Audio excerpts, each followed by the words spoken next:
Good evening and welcome to St. Mary's High School. It's Class 3 District 3 final. It's the Rockwood Summit Falcons taking on the Webster Grove Statesmen. It should be a good one tonight. Come back for the Vandalia Bus Lines pregame show. Whether you're interested in a tour of the beautiful and historic St. Louis area or a charter trip in one of our luxury coaches, Vandalia Bus Lines can get you there. You might be interested in a tour of the lower 48 continental United States or parts of Canada, or maybe a weekend vacation with a group of friends to cheer on the Tigers in Columbia or the Illini in Champaign. Vandalia Bus Lines, the largest fleet in the St. Louis area, 800-542-4287. Welcome back. This is on the Rockwood Sports Network, powered by Prepcast.com. I'm James O'Sullivan alongside Bob Richards to bring you this action. And, Bob, we got a good one tonight. James, this ought to be just a high-tempo, fast-paced game. These are two very, very good soccer programs and two very good teams having good years. So this is going to be quite a final. It is a rematch of a game earlier this season in which the Rockwood Summit Falcons did take it a 2-1 victory in overtime. So we know what they could do against each other, but it's also the last three state champions on the field tonight. That's correct. The last three state championships have come out of this district. The Statesmen won it in years 1 and 2, and then last year, the third year of these three, it was won by the Falcons. James, I was talking to Coach Chris Kapler a little bit before this match. Always a pleasure to speak with him, and a tip of the cap to his son. I think he's listening tonight down in southeast Missouri. And talking to him about this game, and he said there's really no secrets between these two teams, and just no secrets. These guys are familiar with each other tonight, so there won't be any surprises when it comes to the personnel that's on the field.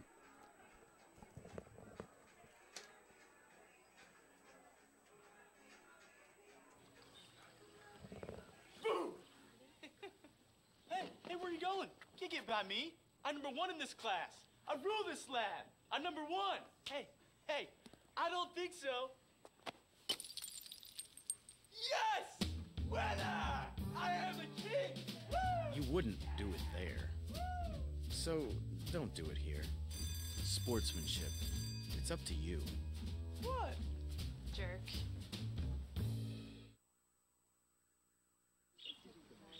Hey, great party. Oh, thanks. Here you go. 1 hamburger, medium well.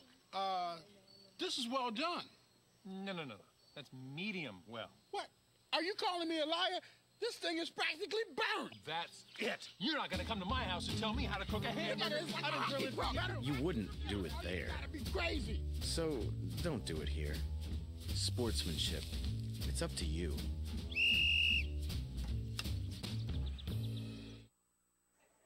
And welcome back. Bob, why don't you tell us a little bit about both of these teams? Yeah, let's start with the Webster Grove Statesmen under head coach Tim Cashel.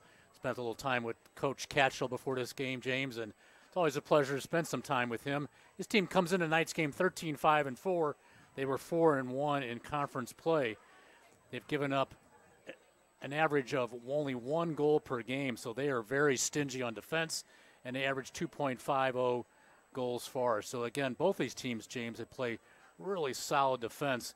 And having seen the Statesmen here in the semifinal match against St. Mary's, which they won 5-0, there were particularly some players that really stood out, one of those being the number 7, Jordan Andrews. He's a real deal.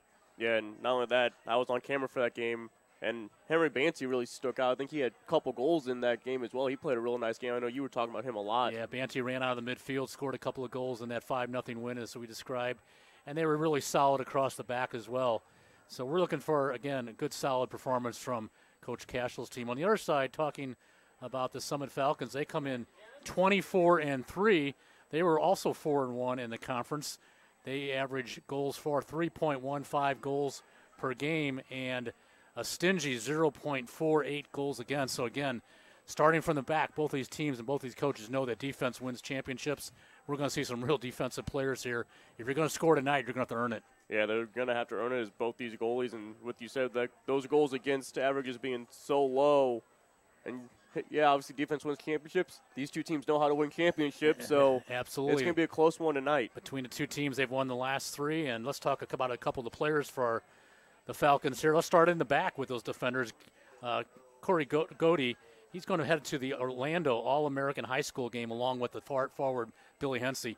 Out of all those high schools in the country, you got 2 kids from the same high school heading to the All-American game, so that's a real tip of the cap to Coach Kapler and the Falcons. It is, and it's good that you see a defenseman and a forward each getting that. We know how great Billy Hensey is. We saw him last year in that district final against St. Mary's. I think he had 4 goals in that game alone. He just stood out over everybody else, and he's back for his senior season, trying to do it once again what they did last year. And he's headed Division I, James. He's headed to Loyola in Chicago, so he's taken the next step right to the top to Division I soccer. And at midfield, one of the holding midfielder is Devin Montgomery for the Falcons. And talking to Coach Kapler, they kind of go. He's sort of the engine in the middle. If he doesn't get the necessary touches, they're going to have a tough night. So we're looking for Montgomery to get some touches on the ball, and we'll see how he comes out. They won big in the semifinals, 10-0 against Gateway STEM. That wasn't much of a match. Tonight's going to be a different story. It will be a much different story. It should be a good one. We got about 2 minutes and 40 seconds before we'll take one more break here on the Vandalia Bus Lines pregame show. Thank you. Can I help you today? No thanks. I'm just looking. Oh, this is cute.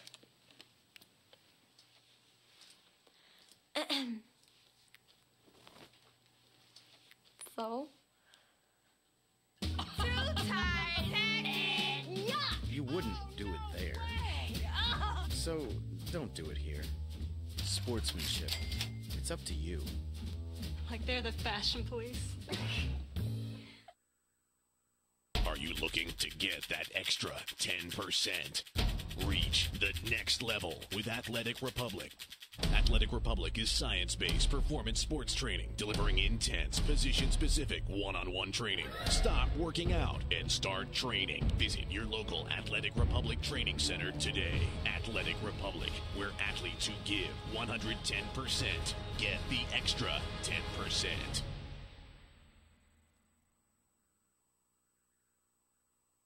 Whether you're interested in a tour of the beautiful and historic St. Louis area or a charter trip with one of our luxury coaches, Vandalia Bus Lines can get you there. You might be interested in a tour of the lower 48 continental United States or parts of Canada, or maybe a weekend vacation with a group of friends to cheer on the Tigers in Columbia or the Illini in Champaign. Vandalia Bus Lines, the largest fleet in the St. Louis area, 800-542-4287. And welcome back. Just about ready for the introductions of the starters. And we'll turn over to our public address announcer here at St. Mary's High School. We'll kind of tag in and let you hear the starting lineups here tonight from St. Mary's. Thank you. St. Mary's High School for this evening's Class 3, District 3 championship game. This evening's contest will be between the Statesmen of Webster Groves and the Falcons of Rockwood Summit.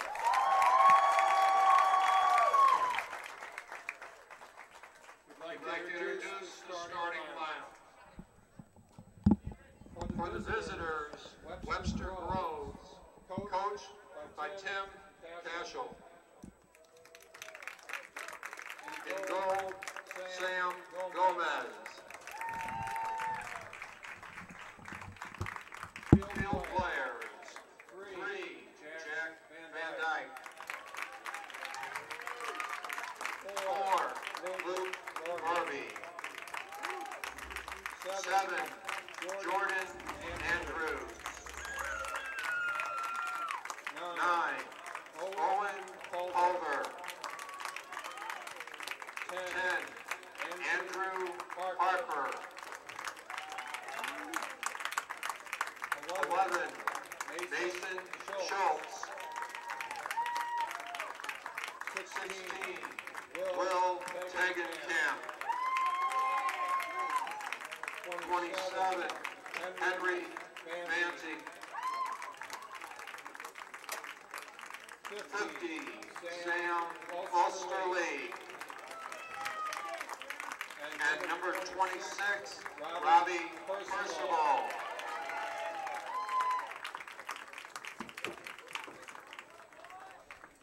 The starting lineups for Rockwood Summit will be home team on the scoreboard. Coach Chris Kapler. In goal, Lucas Moorfield. Field players. Number 2, Corey Gaudy. Number 6, Matthew Hogan. 8, Devin Montgomery. 9, Zane Severn. 12, Kurt Lampy. 14, Christian Kraus. 17, Drayton Cole. 19, Chris Bathon. 20, Robert Sellentraut. And number 21, Bill Hensey. At this time, And we're going to now have our national anthem here, and we'll be right back with you. You're listening to the District Finals, Class 3, District 3, on the Rockwood Summit Sports Network.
Welcome back to St. Mary's High School. Bob Richards with James O'Sullivan as we're getting ready for the start of this big conference clash that's now turned into the district finals. These two teams very familiar with each other. No real secrets. They both live in the Suburban South Conference, where they were in a three-way tie for the conference championship with Kirkwood, all with 4-1 records. So we're glad you're with us tonight.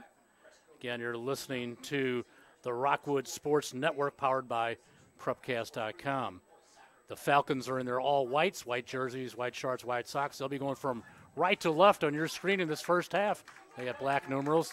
The Statesmen are in their all blacks trimmed in white with white numerals, and they'll be going from left to right. Just a lovely evening here in South St. Louis for this clash, and we're glad you're with us tonight.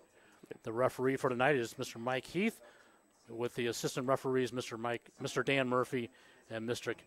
Patrick McWay as the assistant referees. The captains for Webster, Sam Gomez and Will Tegenkamp. The captains for Summit, Billy Hensey, Corey Gaudy, and Matthew Kogut. A little different from 2 nights ago during that semifinal with about 55 degrees and a 20-mile-an-hour wind coming right at our faces. The weather seems to be changing here by the minute in St. Louis the last couple of days. Tomorrow it goes back in the tank, but we got some nice weather here tonight, and the Falcons will put the ball into play to start this match.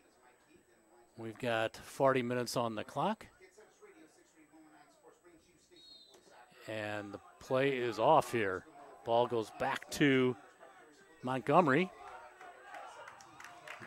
Driven down the field by the Statesmen. Big crowd here tonight for this final, James. The stands are pretty well packed.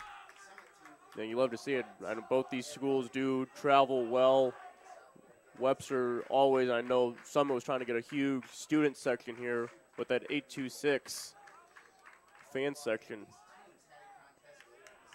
Ball skips into the 18, the keeper off his line. That is Lucas Moorfield. He came in tonight with 14 clean sheets, which is absolutely outstanding. And we talked about the goals against average is 0.48 for the team. Less than a half goal per game, James. Both these teams are very stiff on those goals against, both under 1 or right at 1. This is Sullentrop on the far side here for the Falcons to take the throw right from midfield. Again, the wind that is blowing against the Falcons. Just a soft breeze. Long throw down in the 18. Here's an opportunity off the crossbar.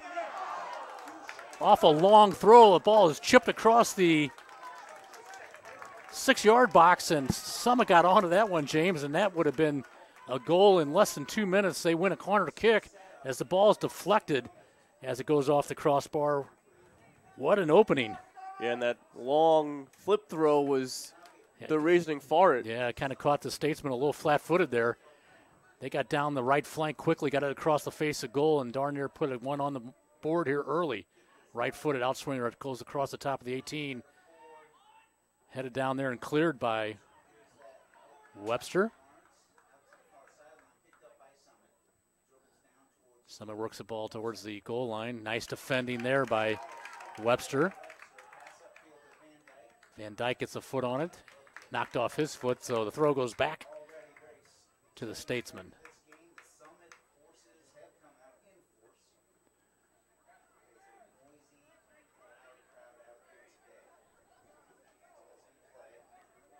Ball battled for at midfield.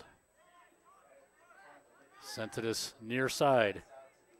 Lampin plays it back. Almost intercepted there by the Statesman. Lampin looking to release there to Kraus. Ball slides by him. The big scorer, Hennessy, James, kind of plays a sort of a withdrawn striker. So he lays behind Kraus, the 14. You see the 21 there, about 10 yards behind him. So it's sort of that front runner, and then Hennessy laying in right behind him for the Falcons. Yeah, that could be why they list Hennessy as a midfielder, because you would think with all the goals and how great he is, why is he not actually up top? Yeah, he's an attacking mid or a recessed forward. You can call him whatever you want, but he certainly has been the real deal in St. Louis the last couple of years. So you know he's going to get a lot of attention here from Tim Cashel, Statesman. Ball chipped down the line. It's going to skip out of bounds on the far side in front of the Falcon bench. We're in the opening minutes, almost a goal there in the first minute and a half or less. Came off the Falcons' long throw in, chipped across the face of goal, and headed or driven off the crossbar. Ball being played in some tight quarters there at midfield. It's being run down by Pohl. Plays it back to the keeper. Moorfield drives it to midfield. It's won by number 10, Harper. This is Banty. Ball pulled down by Summit. Chipped down the line. Flicked on there by Kraus. And then driven down the field by Webster. The ball's going to stay in bounds and be played, it looks like. And ball's contested there along the goal line. So it's going to go for a goal kick. A little bit shoulder to shoulder there, James. Yeah, a little bit of contact's not going to hurt anybody down on that. Nope. And this is big boy soccer here in the finals. Moorfield in that silver or gray, not very contrasting to their white. Yep, that's a good point. There's a foul. This one's going to go against Jordan Andrews. Again, he scored a goal against St. Mary's the other night and had an outstanding match. For the Statesman, putting this ball back into play is Godey. Chips the ball to the far sideline in front of the Statesman bench. Ball is intercepted by Van Dyke.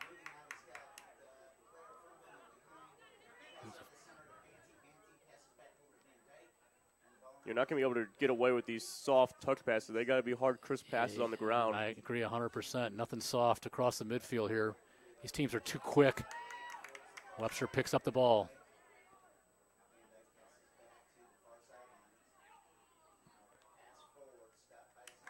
Ball's out of bounds, so we're going to have a throw in here for Webster. We're a little over 5 minutes into this match, no score. Coming to you on the Rockwood Summit Sports Network. We thank those good folks for bringing us here tonight. Hope you enjoy this game as much as James and I will enjoy bringing it to you. Here's the throw in. Ball driven into the 18, skipping across the 18. Finally cleared there by the Falcons. Ball's played back to Harper. Harper sends it down the line. Looking for Van Dyke. Van Dyke with a nice move. Now cuts it to his left. And a shot. And a goal! What a shot! Off the foot of Jack Van Dyke. The number 3. I think Van Dyke was a little bit surprised that he was open. I think he wanted to kind of cross it. Then saw he actually had a shot. He shook a defender here, James, in the corner. Cuts the ball into the 18 on his left and really hits a laser shot with a little bit of a bend on it over the outstretched arms of the keeper, Lucas Moorfield. And Webster goes up 1-0 here. That goal came with 33-38 left in the first half.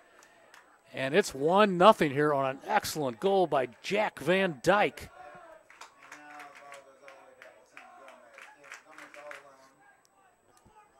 It was the first opportunity that the Statesmen had, and they were able to capitalize on it. Just a tremendous individual effort. If I'm correct here, James, that's his 6th of the season. There won't be a bigger one for him tonight than that one, I don't think. That is just an outstanding individual effort. 6th of the season, now 18 points on the season.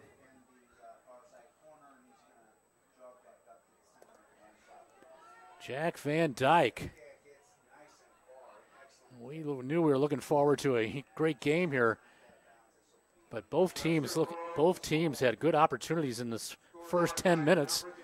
Finished off by Webster, not by the Falcons.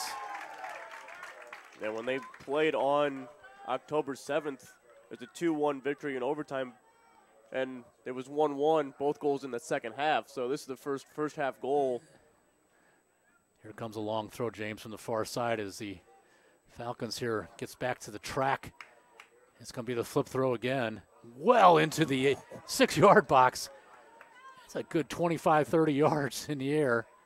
Ball played back and deflected off of, looked like Jordan Andrews there as he got the block on the ball. Now, James, can you see who's taking these flip throws? 20? I'll get a better look going through these double windows. Sellentrop. Now, not as good there. Yeah, it's still not bad. Ball cleared from the 18 by Webster. It does look like Sellentrop. Yeah, Sellentrop's got quite the throw there, the junior back. That's Andrews kind of keeping close to him. Yeah, he's trying to give him something to throw over the top of, maybe take some of the steam off this ball. Here it comes again. Line drive, one hopper. Andrews got to be careful. Always going to take this in the face. Godey. Sellentrop pressuring Andrews. Ball cleared to midfield. Some great early action here from St. Mary's High School that's hosting this Class 3 District 3 Finals. Drayton Pohl runs this one down, sends it wide. Montgomery. We talked about the importance of Montgomery getting his touches here tonight, James. He really is a midfield player that really drives the Falcons through the midfield. Sellentrop again, long throw. Headed on by Kogut.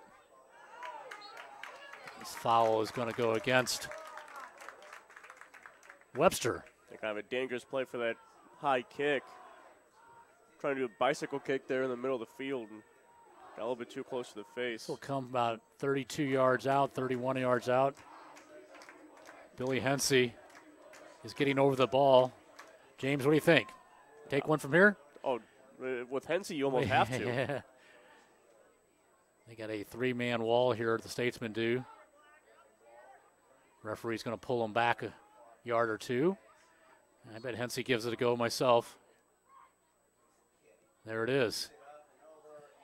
It's headed down. Actually, it was a chip. He had a little bit of a bend on it, James, as he floated the ball over to the left side of the 18.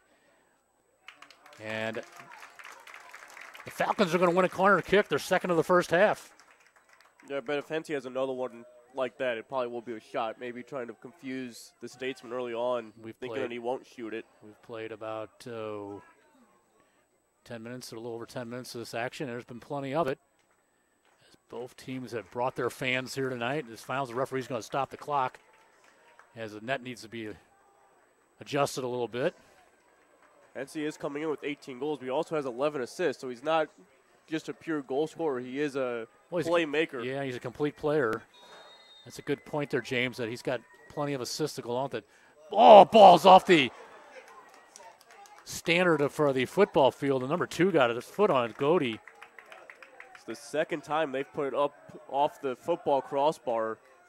Godey, one of the captains of the team, senior captain, had come up from his back position for the corner. There's pressure from Hensey.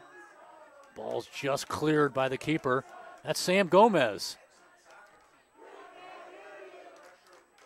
Ball headed at midfield. Little push from behind from Montgomery. So the restart will come from the Statesman. Quickly put back into play on the far side. Chip down the line, looking for Van Dyke. Ball's going to go to the keeper. Lucas Moorfield, who was beat from distance. I imagine, James, that was a good, to that far post, a good 23, 24 yards probably from the far side of the 18, where he cut the ball back to his left, bent it around the keeper. Here's another opportunity. Off the post! As the Falcons made a mistake in the... That was a little soft pass trying to get it back to Moorfield to kind of change direction, and it was right on the foot of Van Dyke, and he thought he scored when he got chipped over his head. He started to celebrate. Van Dyke chips the goalkeeper, but it goes off the crossbar. We got to remember that if this game ends up going in Summit's favor. Yeah, we'll see. That could be a big difference. There's been close ones on both sides so far from both teams that hit the crossbar now. Surprising both of your announcers, the amount of offense that we've seen here in the first 10 minutes. Both of these teams bringing in sparkling defensive records. You may have a little bit of the nerves going on here for the Falcons, James, in the backfield. A couple of these passes, like you said, have not had the kind of steam on them that they need to be successful. But it would be surprising with nerves from these two teams with how much success they've had in the state tournament the past few years. There's a long throw again. I'm going to stop saying that and just go with it. You can't say it all night long, but it's just an amazing throw. You do not see many anymore, especially not at this level. No, it's kind of hit a peak a few years ago and it's kind of died off. We still see a lot of long throws, but not from the flip. I'd be down for the rest of the weekend if I did a flip throw now. Ball knocked down by the Statesman, picked back up by Hensey. And they go on a break here with speed. Ball's cut back to 18. This loose again, knocked down by the Webster defense. It was some nice counterattack work there from the Falcons. It comes to the near side. Lampin back to him. He's got Sabbert. Ball pulled away from Sabbert. He wins it back. He chips across the face of goal, knocked down there. Cleared by Harper. Webster had about 7 or 8 guys inside the 18 on that chip. Ball back to Lampin. Now Godey with the touch. Sent to the far side.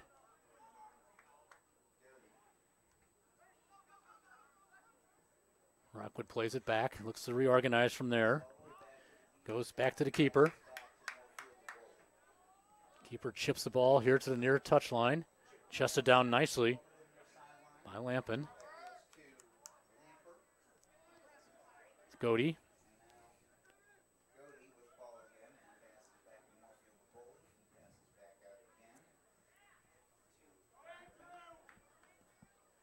Rockwood looking to work it across the midfield. They do. And a race here. Hensey gets a foot on it. He's asking for a handball. He gets a call. There's a quick restart. Sabbert on his left, trying to get it back to Hensey. No connection there. Ball skips out of bounds at midfield. We're going to have a substitution here as the number 14 Christian Kraus leaves. And James, I didn't catch the number of the gentleman running on here. Looks like 11. Nope. Yes, it is. Looks like Johnny Thomas. Johnny Thomas is on. We'll remember him from his boots. He's got the lime greens. You always like that. I always like that.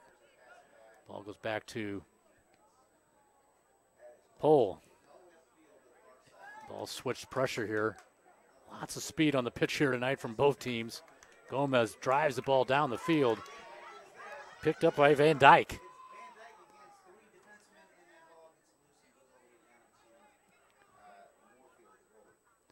Another dangerous pass picked off by Webster here. Another pass not hard enough through the midfield. It's Culver. Goes wide. Webster with the shot right into the keeper's hands. No problem for Moorfield there, but again, a little bit of a weak pass there from the Falcons results in an opportunity for Webster.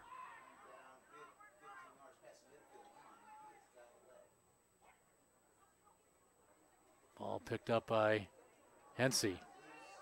He's got a couple of players on him. He takes the foul. Quickly restarted. Banty. Ball slips off his foot but knocked out of bounds by Kurt Lampin. Teams are taking no time getting these restarts back. Yeah, these quick throw-ins, both teams are just lightning quick, whether it's a foul or a throw-in. You're right, James. Quick restarts. There's another pass going to be picked off. It almost seems like these passing lanes are being choked off by the aggressive defense here from Tim Cashell's Statesmen. They've done a nice job of anticipating, James, the passes, intercepting those balls, especially ones that have not been crisp enough. Yeah, you can say how much they need to be harder, but it is the Statesmen just reading those passes through those lanes and stepping in there. They've done a nice job there of anticipating. It's 1-0 on a goal from Jack Van Dyke with 33-38 left in the first half. We've got a little over 20 minutes left in the half here. We're 22-23 left. Bob Richards along with James O'Sullivan. You're listening to the Rockwood Sports Network powered by Prepcast.com. We're glad you're with us tonight. This throw will go deep into the Statesmen's 18. Let's see if someone can get on the end of it. If looking for a flick on there. Defended well by the number 7, Jordan Andrews. It's going to go out of bounds again, so we're going to get another throw. Solontrup's going to be exhausted by the halftime with all these. Yeah. I don't know if they've thrown the ball in from this side of the field. It's always been over there. Yeah, he's probably hit somewhere up there 6 or 8 of them already. Here it comes. Ball's headed down by Harper. Flicked on. Cleared by the Statesmen. Both teams looking to get the ball on the ground here a little bit.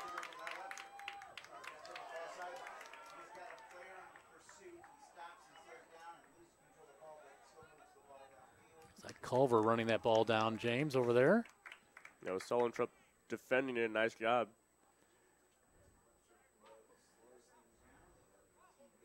In a frantic pace here. This pace, these coaches might wish they had a timeout to use.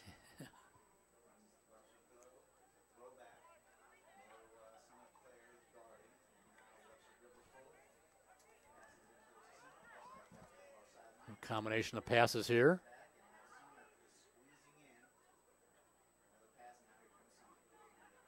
Webster dancing through the defense, are knocked down by the Falcons here.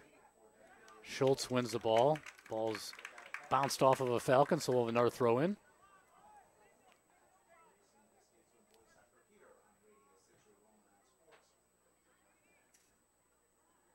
There's a throw in from the Statesman. Ball flicked on by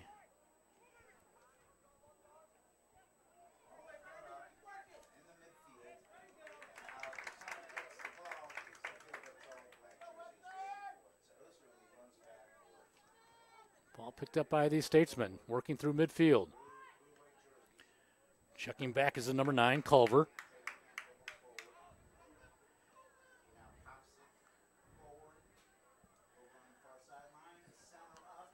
Statesmen pick up the ball again. Banty. Looking for a one-touch, looking for Andrews. No connection there, but a good idea. Picked up by the Falcons. They're looking to counter. Webster hustling back, getting themselves back in defensive positions. Ball won again by Summit. Referee allows play on here. Finally calls a foul. It's going to go against the Falcons. I think he called a handball on Hensey for when he went down. He just fell right on top of the ball. Yeah, I guess his arm crossed the ball as he went down. Pleading his case there that he was fouled before that happened. Now, Statesman got 2 guys back, double team Hensey. It didn't matter. He still split those 2. We got Gomez here. Drives the ball down the field. Keeper off his line. That was dangerous. Gomez with a long restart. If Moorfield didn't come off his line, that could have really been dangerous. It would have been big trouble there. Moorfield drives the ball to midfield.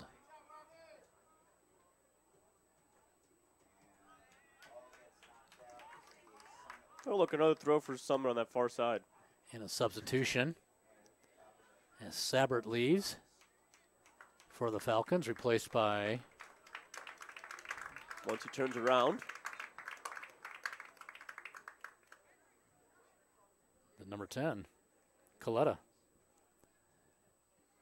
Throws down the line. Hensey.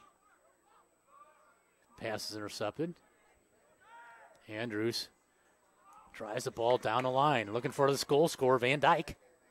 Ball cleared by Ngodi. 18 minutes left, first half action. You're listening to the district finals from District 3 of Class 3, the Rockwood Summit Sports Network.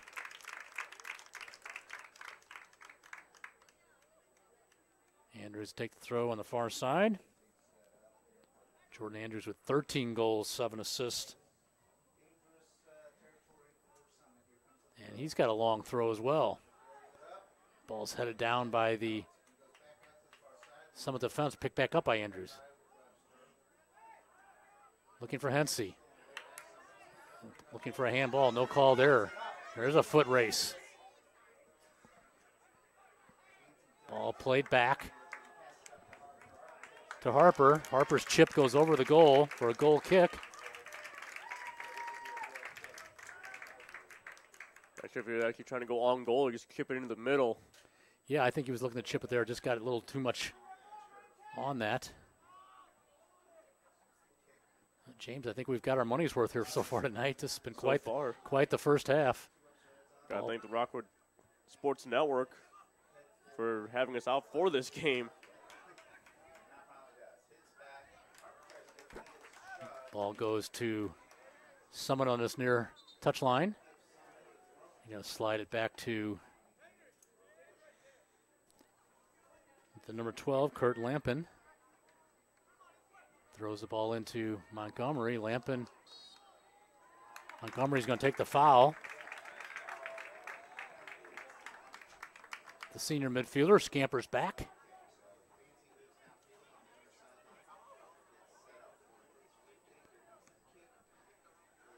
Restart comes from the Statesman. Picked up by Hensey with speed. Yeah, it's a nice tackle there by Will Tegenkamp. Really, James, that's the first time we've called his name, but he's had an outstanding first half here, anchoring the center back position. Yeah, and those center backs, it's almost better off if you're not mentioning their name. Yeah, one of the senior captains. He's back there with Osterley, the number 50. Those two guys are very strong back there. Talked to Coach Cashel about those two gentlemen before the match with St. Mary's. He gave lots of credit to that defensive success for Osterley and Tegenkamp.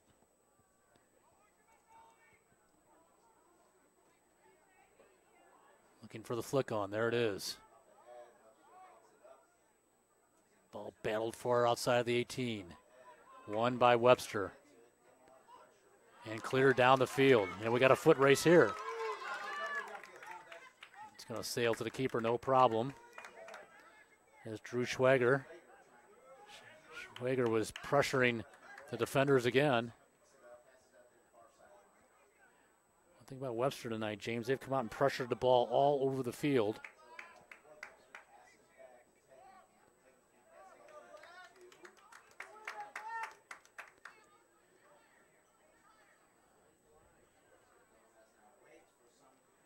Do we want to hear from some of the fans tonight, James? Yeah, we can. Text box is open. It's 314-537-1569. If someone would like to give us a text message, we'd be glad to give you the opportunity to acknowledge one of the players from either one of the teams, the coaches. We'll take them from both teams. Looking forward to hearing from someone tonight. We're glad you're with us. Again, you're listening to the Rockwood Sports Network, powered by Prepcast.com. James, one more time, the number is 314-537-1569. It's that easy. Ball battled for at midfield. Comes loose to Andrews. And a shot just past the post. Keeper did not get a hand on it, but a nice shot there with lots of pace from Jordan Andrews, the senior forward looking for his 14th of the season. Ball sails past the post. A distance about 35 yards out easily on that one. Moorfield with the kick. This foul is going to go against Culver as he got up over the back of Devin Montgomery. Goody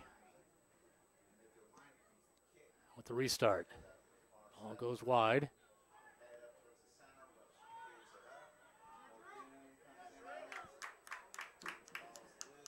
Falcons right so far, James, have just not found a way to unlock that very aggressive defense in the final third. They've won some balls in midfield, but when they get to that final third, we've just not seen that little bit of magic that we saw from Jack Van Dyke. That was a bit of magic. That was a bit of just sheer beauty as he finishes off that goal with a left-footed curving shot into the far corner for the 1-0 lead. This ball is sent down the line, anticipating a run off the ball that did not come. So we got 12:30 left. As Gomez is going to put this ball back into play. Got a busy weekend coming up on Prepcast for you Rockwood fans. It's Eureka versus Lafayette tomorrow night, and they also have Marquette against CBC in district play. And if you're a volleyball fan, it's the state finals in Cape Girardeau starting tomorrow. It's about 32 games on Prepcast for volleyball over the next 2 days. Webster working the ball out of their own end. Tegenkamp chips the ball down the middle of the field, cleared by Goody. That ball again won by the Statesman. Tegenkamp drives it to the keeper. Easily handled by Lucas Moorfield. Came into this game 14 shutouts, a 20-3 record. You get to the state playoffs, James, you can kind of forget about all the records, right? It's one and done. You got to bring your A game every night now. Yeah, ball challenged forward. His foul's going to go against Andrews. How many times do you see a 1 or 2 loss team maybe lose to a 4 or 5 loss team because it just happens to be that night? Yep. Happens every year in every sport.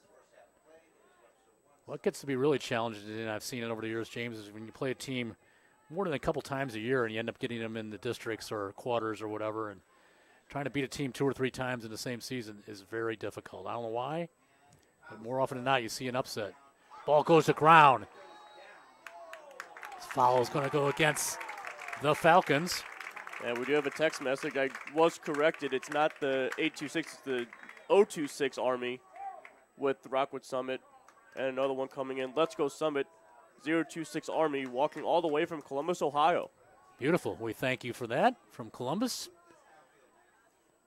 And we like to be corrected when we're wrong. Right? Hey, had 2 of the numbers right. You close enough. You're close. You're in the ballpark. I'm glad they're watching from Columbus. I hope they're enjoying the good work from our videographer tonight, Zach, and bearing with the announcer. Webster brings on a substitute here, James. We'll see if we can. Looks like Jordan Andrews is leaving.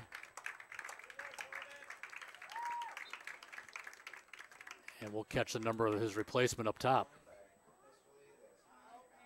Osterley with the throw in. Ball picked up by Montgomery. His pass intercepted, knocked down to Schultz. Schultz with space. Lays it off to the far side. Chipped across the 6-yard box.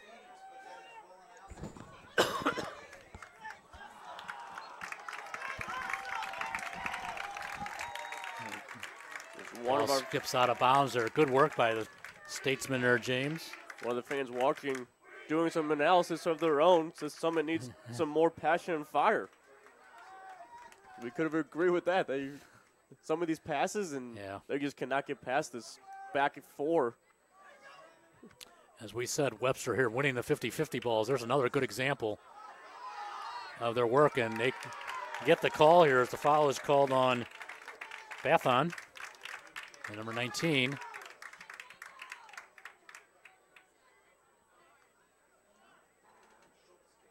Well, Rockwood Summit checking in all over the place.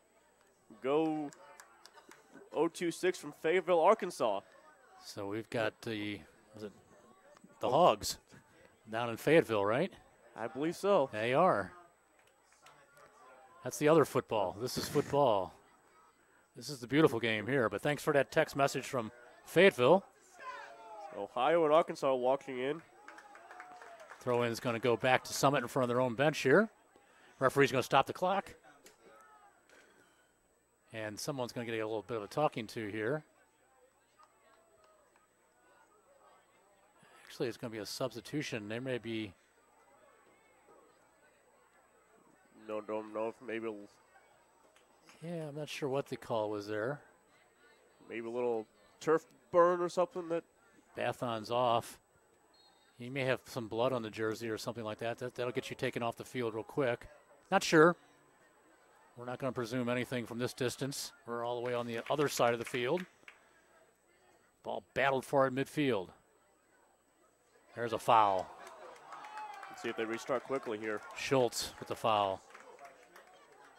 Ball scooped up here by Devin Montgomery. Running over to take the restart is going to be Corey Godey. He's had a lot of touches here for the Falcons in the first half that I guess, James, it wouldn't be too cruel to say they've sort of been on their back foot. And they had those chances early on. They had a splendid chance in the first minute and a half, but Webster has really, really done a nice job of winning a lot of the contested balls. And they capitalized on the one big opportunity they had and hit the crossbar on another. And Summit's put 2 off the football crossbar. It's really the closest they've gotten. I don't think they really have had a shot necessarily on goal. The referee blows the whistle after determining that the advantage was not going to occur here. Devin Montgomery here spots the ball. Closing in on the final 7 minutes of this first half. Got a packed stadium here at St. Mary's High School.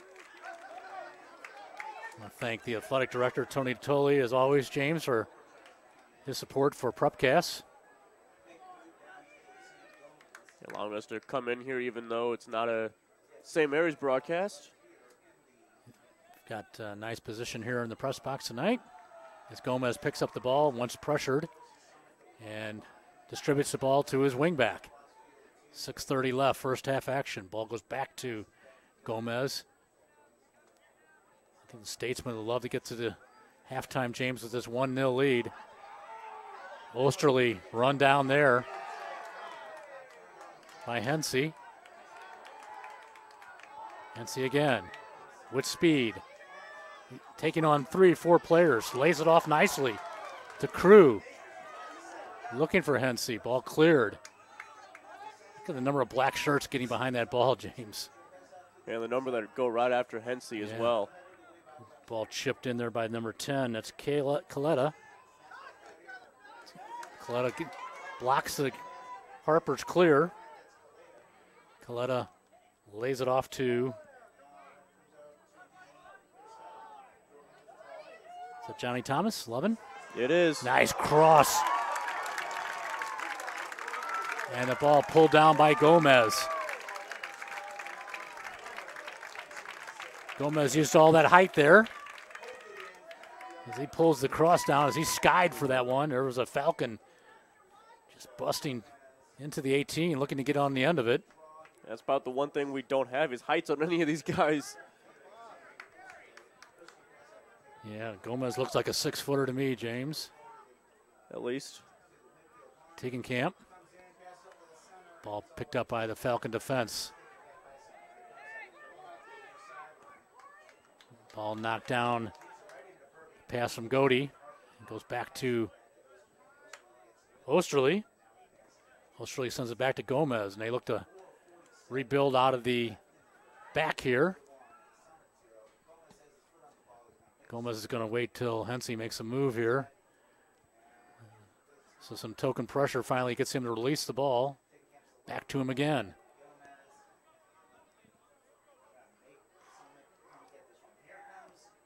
Hensey with a sprint to the goal there. Gomez drives it to midfield. Ball chipped down the line.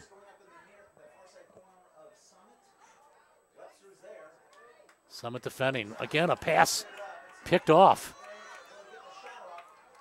And cleared by Corey Godey. It's almost like Webster runs a little bit of a trap there, James. They run the guy down, trap him when the pass comes off. They've been picking up these loose balls as these errant passes have resulted in opportunities. Now with the substitution, we have a few more text messages. Shout out to Billy Hensey from his sister in South Carolina. Wish she could be here. Let's go 026 Army. Another one just says, Billy Hensey loves pineapples. There you go. Let's hope he had one before the game, if that's his lucky food if you're Summit fans. The substitution here for the Statesman.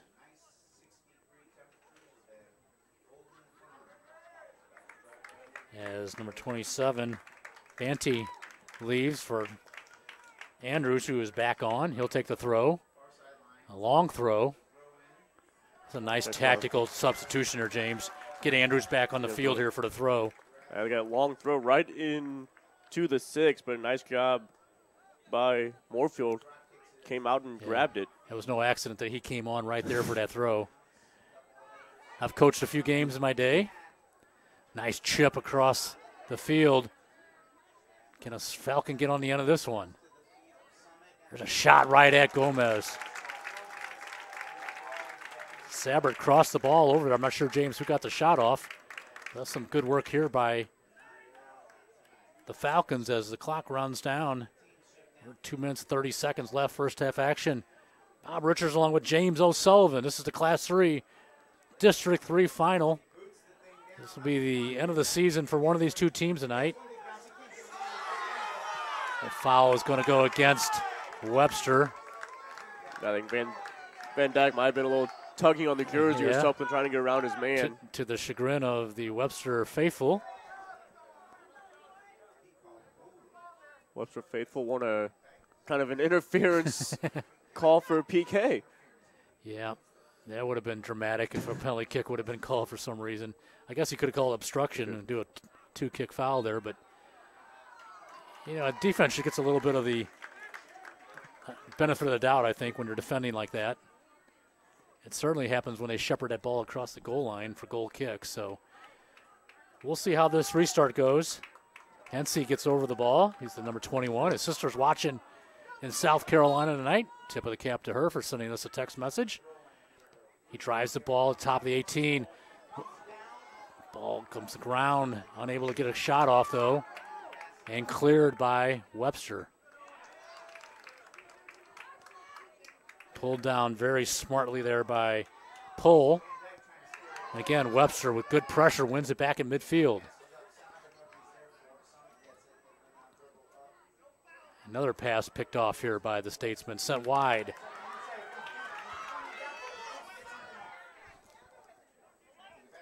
Got less than 1 minute left here. Ball skips across the 18 on a cross from Van Dyke.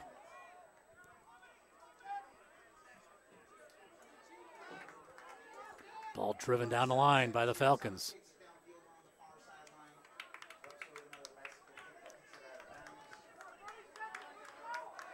Comes a throw in from in front of the Webster bench. 26 seconds left. Let's see what's left in this first half. It's been a good one. Let's see what's left in Sullivan Stamp's throws. One hopper flicked on. Deflected right over the goal. We're down to 10 seconds. I don't think they'll get it off here, James. Oh, they said goal kick anyway, so it won't matter. And that's going to do it for first half action on a goal from Jack Van Dyke. That goal came with 33-38 left in the first half. The Webster Groves Statesmen won, the Summit Falcons nothing. We'll be back. You're listening to Championship Soccer on the Rockwood Sports Network, powered by Prepcast.com. Thank you. Can I help you today? No thanks. I'm just looking. Oh, this is cute.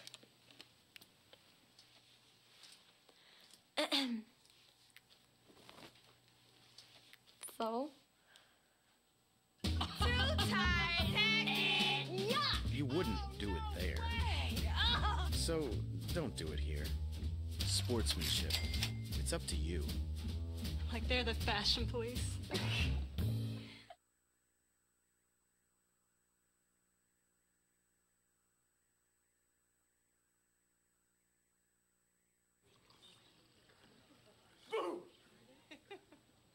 Hey, where you going? Can't get by me. I'm number 1 in this class. I rule this lab. I'm number 1. Hey, I don't think so. Yes! Winner! I am the king! Woo! You wouldn't do it there. So don't do it here. Sportsmanship. It's up to you. What? Jerk. Hey, great party. Oh, thanks. Here you go. 1 hamburger, medium well. This is well done. No. That's medium well. What? Are you calling me a liar? This thing is practically burned. That's it. You're not going to come to my house and tell me how to cook a hamburger. I don't grill it. You wouldn't do it there. Gotta be crazy. So don't do it here. Sportsmanship. It's up to you.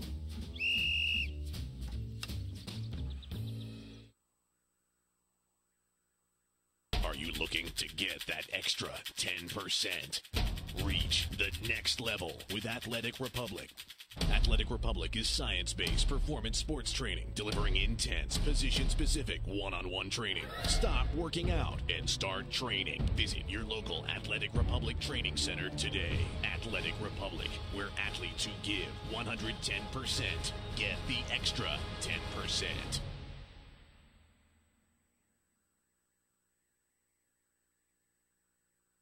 Whether you're interested in a tour of the beautiful and historic St. Louis area or a charter trip in one of our luxury coaches, Vandalia Bus Lines can get you there.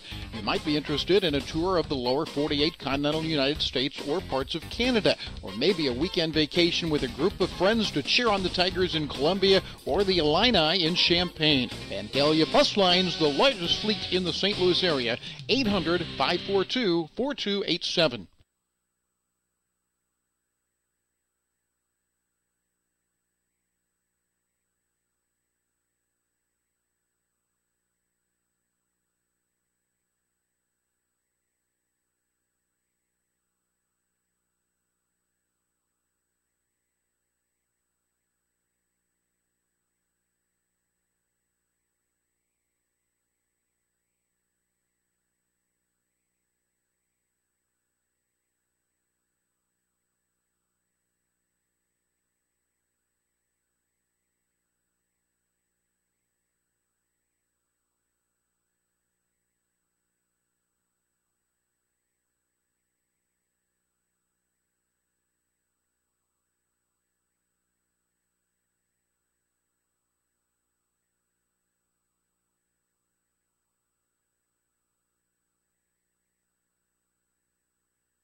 And welcome back. About 6 minutes before the start of the second half, we do have one score update from another district. It was Class 4 District 7.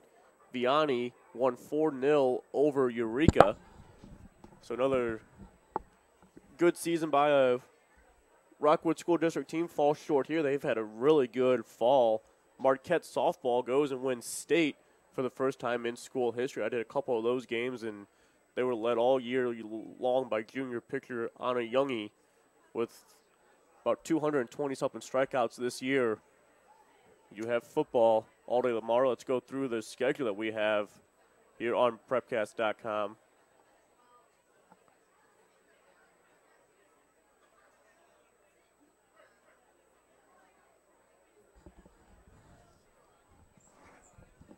We have Lindbergh against Kirkwood in Class 6 District 1. Eureka and Lafayette. Smith Cotton and Belton.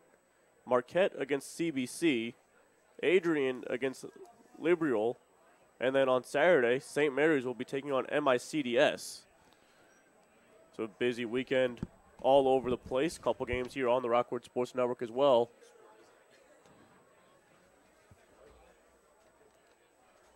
So busy weekend of football on the Rockwood Sports Network. Busy weekend of volleyball. Just tune in to the schedule on Prepcast.com to find all the games that you will need.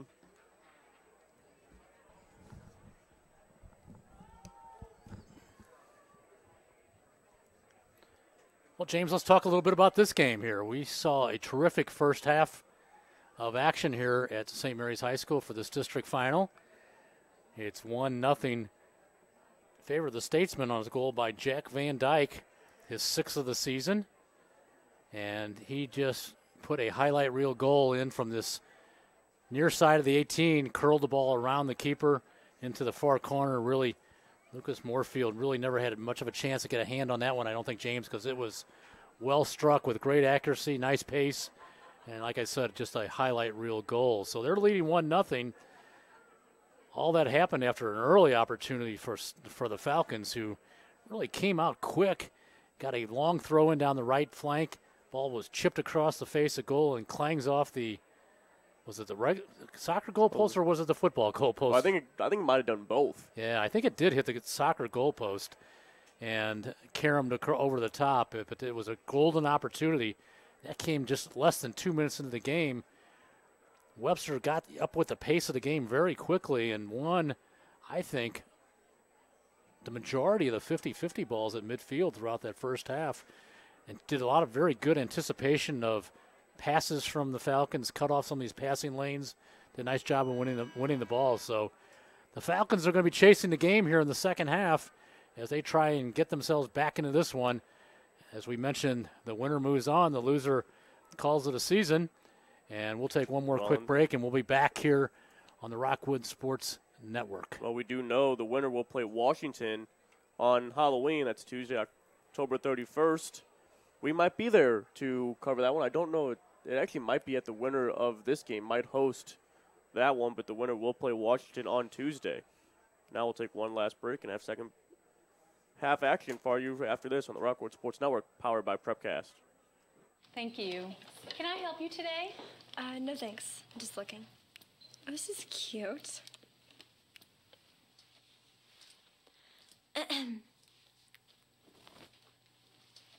So?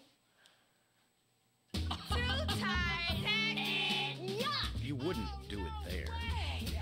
So don't do it here. Sportsmanship. It's up to you. Like they're the fashion police.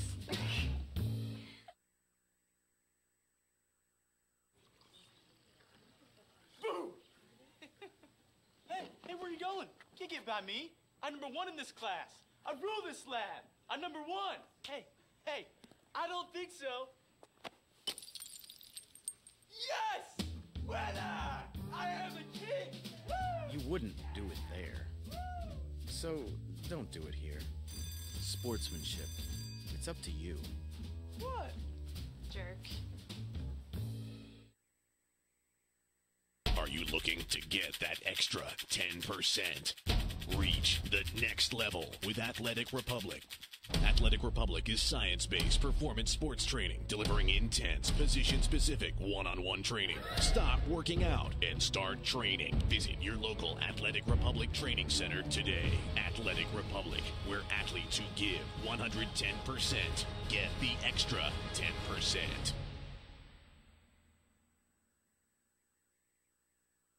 Whether you're interested in a tour of the beautiful and historic St. Louis area or a charter trip with one of our luxury coaches, Vandalia Bus Lines can get you there.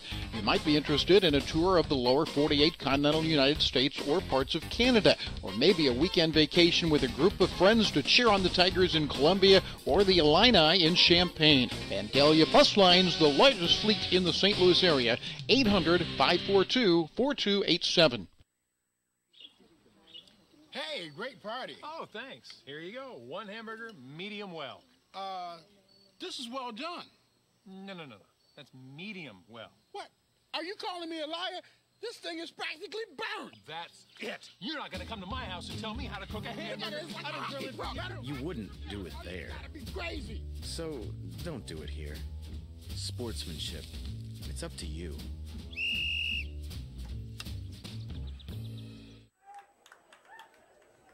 Welcome back to St. Mary's High School, hosting the Class 3 District 3 finals here tonight between the Webster Groves Statesmen and the Summit Falcons. It's 1-0. We're getting ready to start the second half here. The referee has both teams back on the field.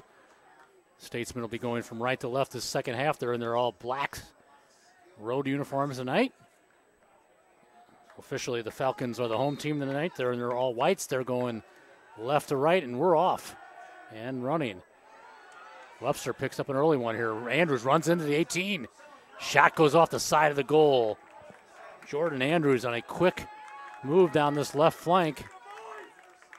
Again, the Statesmen winning an early 50-50 ball here. That would have been quite the way to start the second half. That would have been made too much to overcome here if that would have went in the net. Next goal will be huge. Ball picked up by the number 9, Culver. He fouled the Falcons, so the Falcons will put the restart together here. It's Corey Godey, who had a nice first half here for Coach Kapler. Ball driven to this right side, headed down by Webster and out of bounds. Comes another deep throw. Solentrop. He'll be looking for his target up top, the number 14. Kraus. That's a long throw. Flicked on. Oh, right past the far post. That was dangerous there as the ball was flicked on, James. Not sure the number of the... I think Hager might have had it on the far post. Almost got the flick, but I do not know who had that original flick. Yeah, Zane Sabbard was on the far post as the ball just slid out of bounds. Good opportunity off the throw from the number 20, Solentrop. He's only a junior. Gomez there to put the ball back into play. We're in early in the second half. Ball picked up by Montgomery. Ball's going to not be knocked out of bounds, so the throw-in goes back to Webster in front of the Summit bench. Bob Richards along with James Sullivan. Glad you're with us tonight. Appreciate those text messages in the first half. Yeah, we got a few more to get to when we have time. And we certainly will, and we appreciate those. Webster with a nice through ball here. Gets past Solentrop. And I think he was called off the ball there by his keeper, Lucas Moorfield. I'm sure he was, James. Let's hope he was. Otherwise, that was real miscommunication there. It made it a thriller, though, as Jordan Andrews was looking to cut behind him. If he would have intercepted that ball, he would have had an open net. The header won here by Mason Schultz, picked up by Solentrop.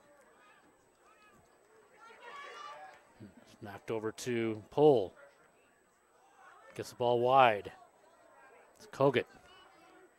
Andrews wins it back for the Statesman. Ball just toe poked out of danger by Osterley. As it slips out of bounds, throw and goes back to the Falcons. Well, I got time. Another shout out to Billy Hensey from his aunt and family walking in Denver. The Hensey family is well represented in the text box tonight. I'm sure they're hoping Billy can pop one in here and get his Falcons back square here. They're chasing the game here. They're down 1-0. They've had a big-time outstanding season, 24-3, coming into tonight's action. I think the last STL poll, James, I saw they were ranked 3rd in the coaches poll towards the end of the season. So they're well recognized around the metro area as a big-time program. There's a battle for it there, and foul is going to go against Van Dyke, the goal scorer. The 2016 026 defenders say good luck to this squad. Yeah, there's a foul here, a pull of the jersey against Banty. So we'll have a free kick here. There's going to be a stoppage of the clock as the referee looks to explain everything to the captain here. That's Hensey. Billy Hensey gets over the ball here for the restart. Chips the ball into the 18, headed down by Webster. There's a shot from distance, flicked on. Actually, it looked more like a cross, James, than a shot there as it peeled off the Falcons. There's a nice ball into the 18. Hensey gets a foot on it. It's a one-hopper to Gomez.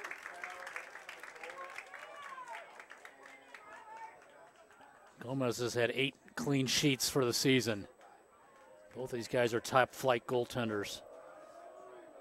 Ball driven by Gomez well down the field.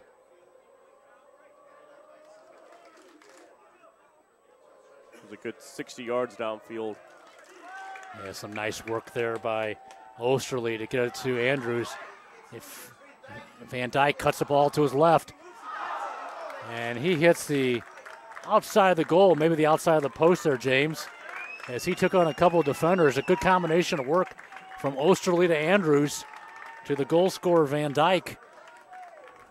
And they have just showed a lot of passion and a lot of energy here as they drill their way through the Falcon defense to get another shot on goal. Yeah, Van Dyke's kind of having his way with those defenders right now. Yeah, you can see the confidence he's playing with tonight. There's a ball to the number 6, Kogut. Kogut's cross flicked on to Hensey. He can't get that. He can't get the ball to the ground. This foul is going to go against number 19. He's going to get a card. It looks like here, James. Yeah, he will. Bethon. Things are getting a little wild out there, and I could tell the referee was headed towards this decision. Bethon came running in trying to get that header and caught all defender. With the run on that he had, there's really no choice but to give a yellow on that.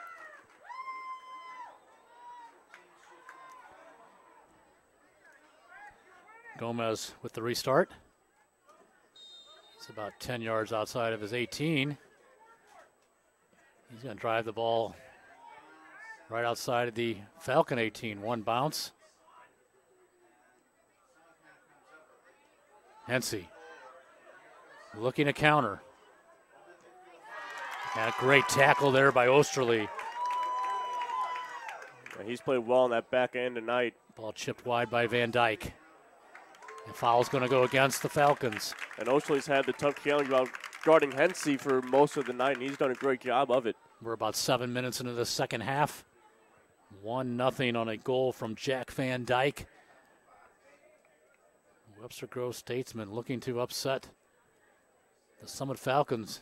These teams always play each other tight here, James. I don't know if I ever really call it an upset. I'm not sure I would, but ball is cleared.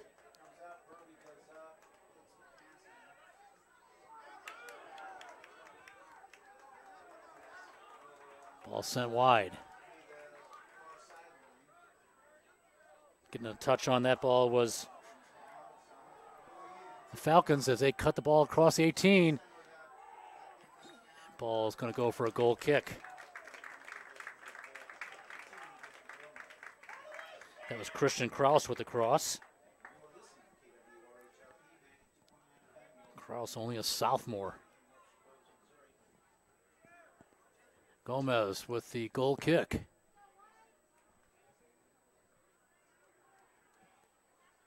Drives across midfield.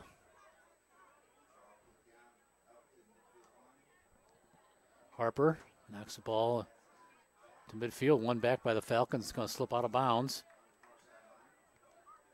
So a throw in here and a substitution, looks like. No substitutions.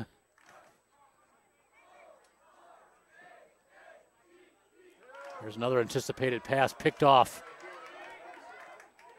by the freshman, Percival. Back to Percival.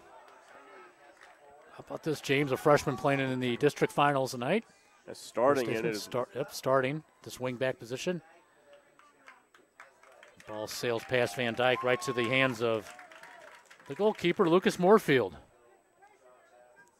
Again, we thank you folks for sending those text messages in tonight. Adds a little flavor to our broadcast.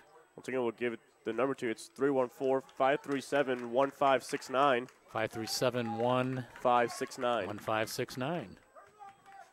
Everybody's texting in with Summit. No Webster fans so far. We know they're out there tonight. I believe we had a few on Tuesday against St. Mary's Webster fans chiming in. That foul is going to go against Billy Hensey.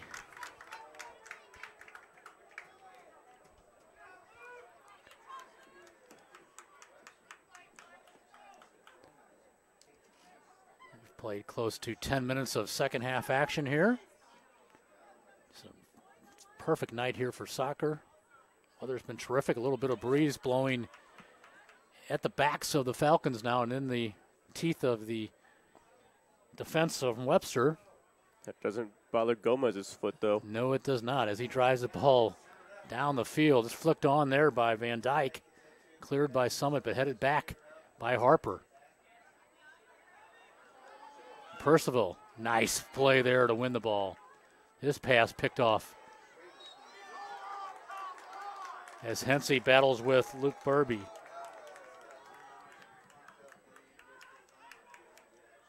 And Hensey gets more love. Cousin Olivia chimes in, says he's a rock star. Ball goes to ground, headed out by the Statesman. Driven down the line, looking for Van Dyke. Defended by Godey.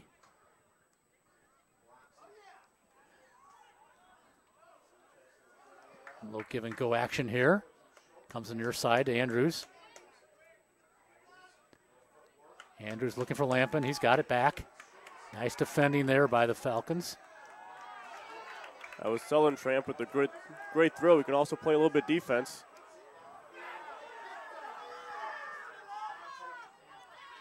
Ball sent to the far side.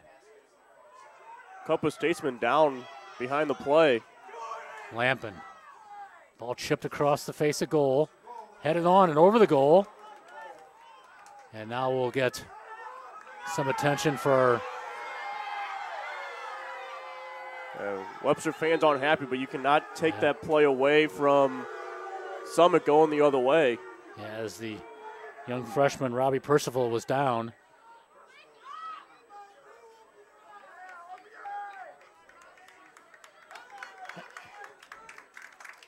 It's a tough call for the referees, James. You don't want to take the play away from the attack, away from the Falcons. But you need to protect the players as well, so it's a tough call. I think that's what the coach is wondering right now. Yeah, I'm sure that's what the referee's probably sharing my words word for word with Tim Cashel. He might also might not know because he kind of got waved on by his assistant to let him know about Percival being slow getting up. The referee was staying with the pace of play. He was on the far side of the field. Percival just did not get to his feet. But we're back to action now. Andrews with a heel ball to Andrews. Ball cleared by the Falcons.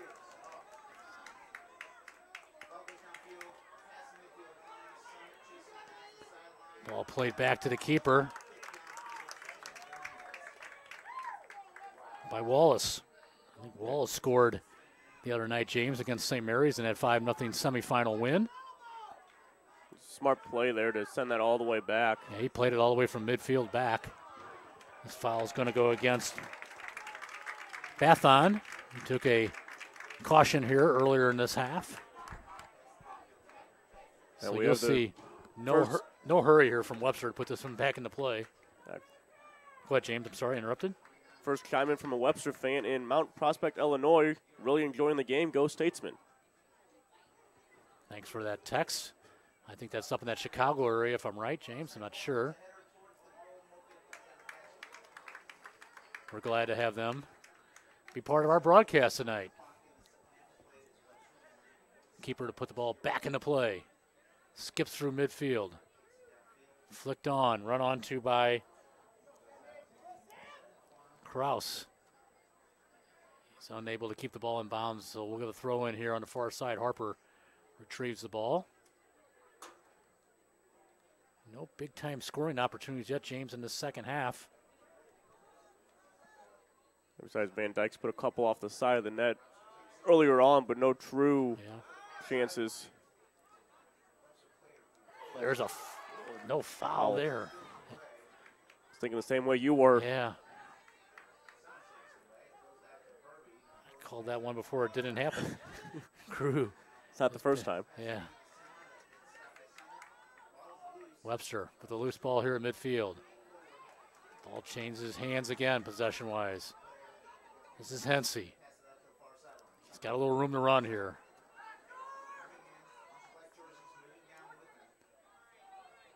Three defenders shadowing him. Cuts to the 18. Just can't find any space to work with, James. And now when he's got three guys all over him. Yep. He did his best to got around a couple of them, though.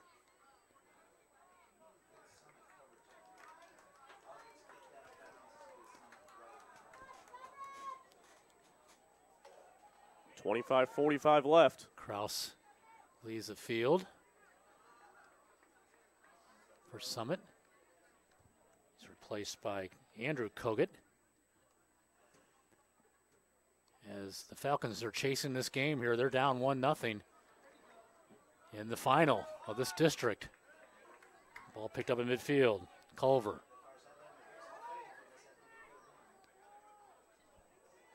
Schultz. There's Schrader.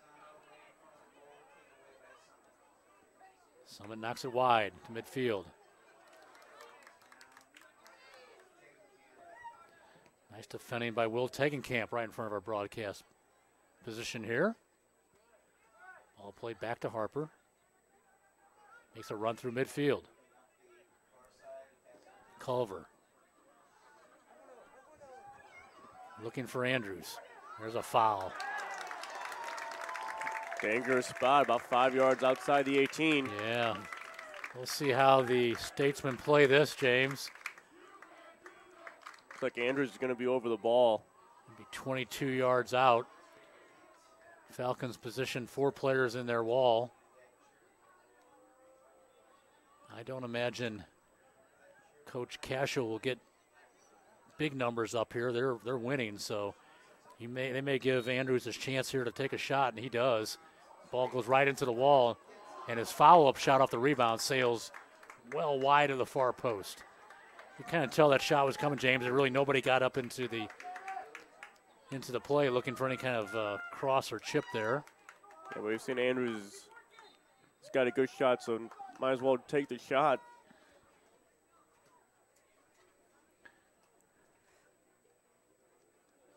Banty checking out for the moment.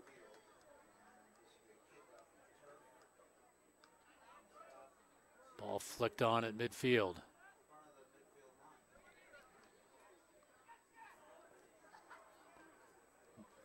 Again, nice defending by the Statesmen.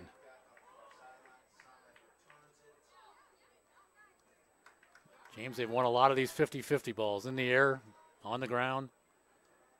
It's made a big difference here. The foul's going to go against the Falcons.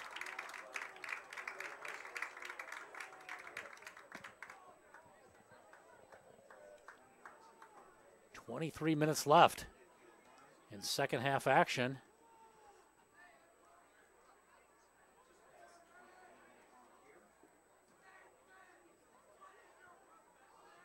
Webster looking to put the ball back into play.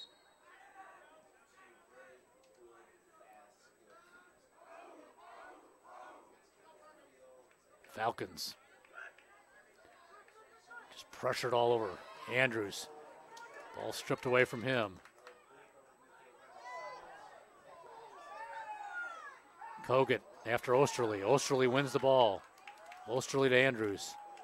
He's slide tackled.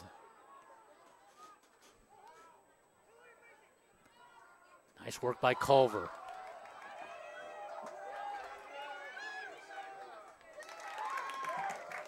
That was Wallace battling there.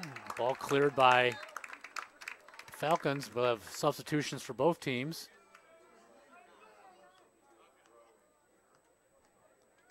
Van Dyke leaves for the Statesman as Andrews takes the throw. The number 5 is on. Schwager got some first half action as well.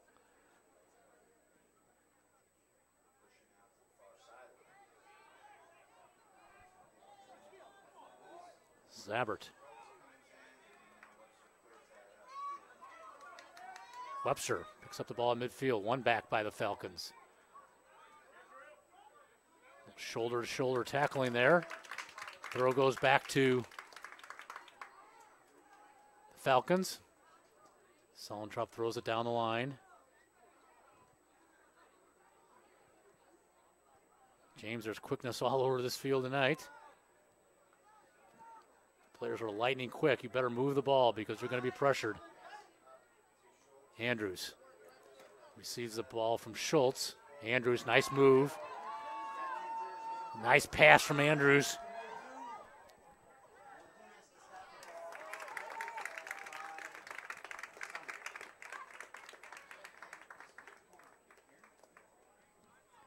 And they win a throw here, it looks like. We are about halfway through this first half. Andrews runs over to take the throw. Jordan Andrews flips it into the 18, right outside the 6. Ball headed out by Summit. Big collision there, and the Falcons are going to take a foul.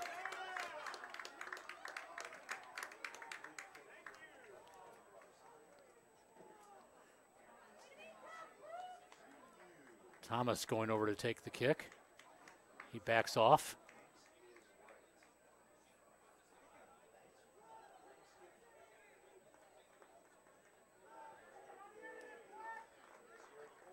And Schultz had walked over and he backs off. Webster punched by the keeper.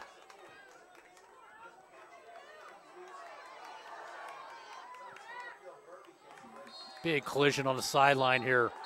Referees.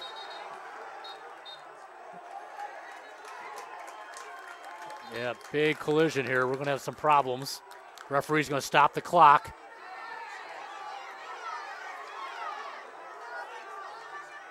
As emotions are getting a little bit better of the teams here, James. Yeah, keep those under control.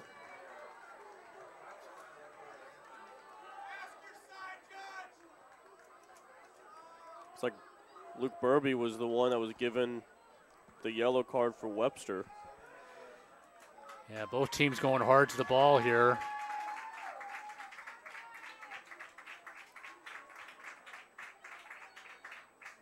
So the referee has stopped the clock here as he tries to sort out this altercation on the near touchline right in front of our broadcast booth.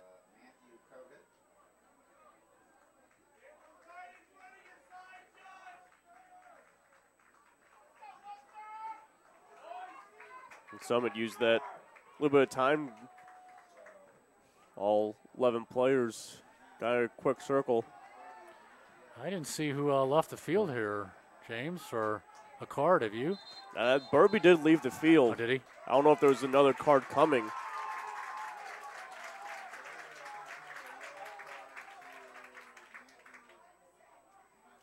Referee is speaking with Andrew Kogut.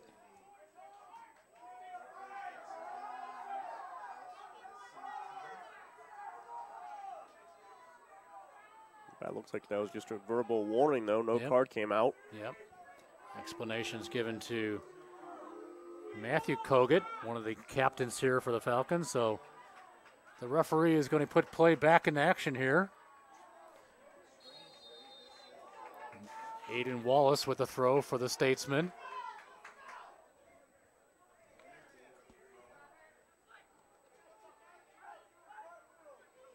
Ball picked up by Matthew Kogut. Sent down the line looking for Andrew Kogut. It's going to go out of bounds as Gomez shepherds it across the goal line.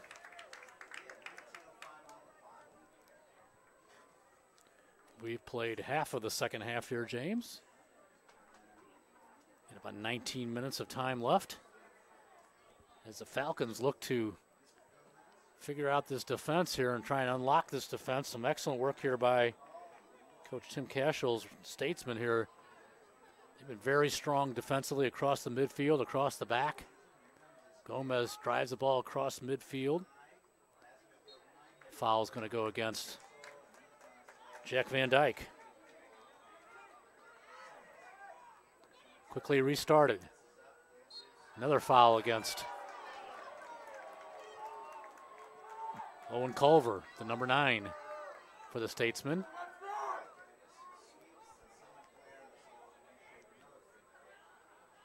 Montgomery here to take the restart. Falcons get 5 players up at the 18. Ball flicked on from there, and it's going to be a corner kick as it goes off of a Webster defender, James. I believe this is the third corner for Summit. They take this very quickly on the short. Blocked at the defense. Another shot blocked by their own player. Ball played back to Montgomery. He chips across 18. Headed right to Gomez.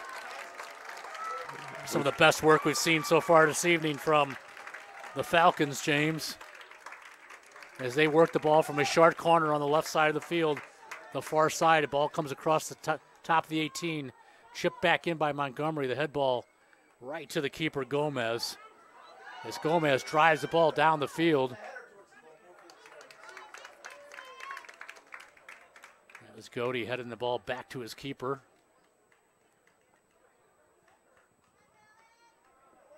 Ball is won by Tiggenkamp. Off of Andrews. Throw-in goes to Falcons. Sullentrop.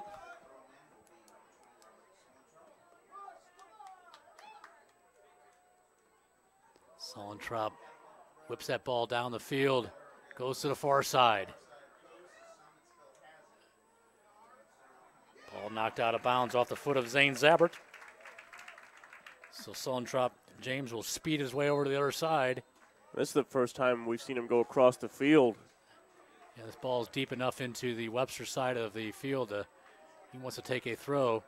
Referee has stopped the clock here. We've got a player down as the trainers come on for the injured player. It looks like perhaps just cramps, hopefully so. Yeah, I think Andrews was closer to us, also trying to stretch out himself. These players have expended a lot of energy here tonight. Yeah, with how fast-paced this game has been. So we had one final that we noted. I guess James picked up off the wire tonight.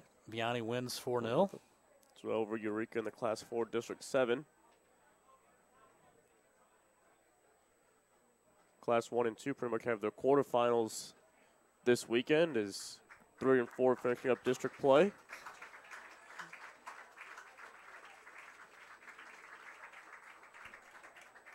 I think that's Andrew Harper, the number 10, if I can see that far, James. It was down and hopefully just cramped up there. So we're going to have a throw in from the far side of the field. Sullentrop went from his right wing back position all the way to the other side here for this long throw. As the Falcons get all their bigs up at the top of the 18 here. Let's see how this one plays out. 16:25 left. Long throw. Gomez snatches it out of the air. Could almost call that a shot on goal. Yeah. Andrews chips the ball down the line. Cleared by Pohl. Andrews wins the ball again. Ball knocked down by the Falcons. It's going to slip out of bounds. Out of the reach of Kurt Lampin. So Webster with the throw. Looks like Van Dyke is going to leave the field here. He's been the goal scorer tonight. Came with 33-38. 33-38. So by my reckoning, James, that's less than 7 minutes into the game. Yeah.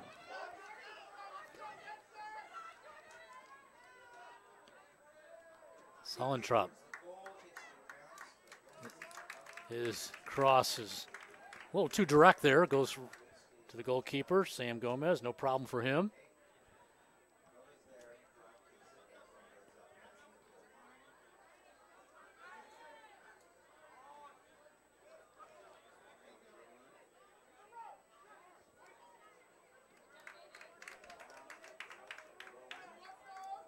Wallace with the throw.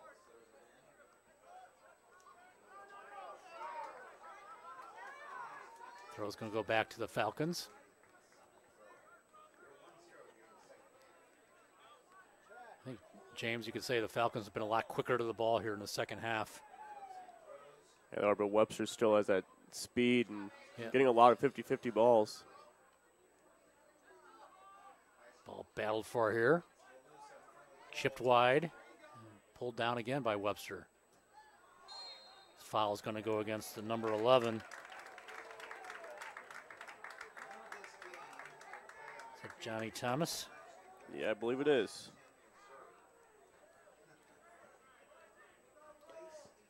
Gomez will take the restart.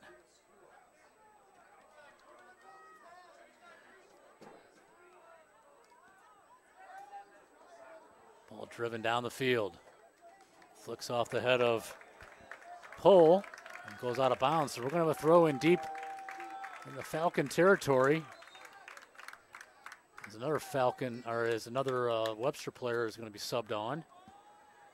Let's see what Webster can do with this deep throw in.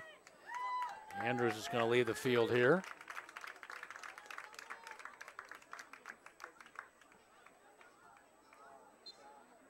Andrews is normally the one to throw these in. Yes, he is. Is that the number? It's like 6. 6? How about 8? Muldoon. Goes to the near post. Off the keeper. And a goal kick. That definitely went out, yeah. Yeah, the goalkeeper, the ball had already been out of bounds as the keeper got to it. So we'll have a goal kick. Oh, the number 8 was on now. Braden Muldoon. Well, he's got the flip throw himself, so. It looked like he came on for that throw as well. Although you're right, Andrews has got a long throw. Falcons look to get into the 18 here. Gomez with the near post save. Cross came off the foot of the number 9, Zane Sabert.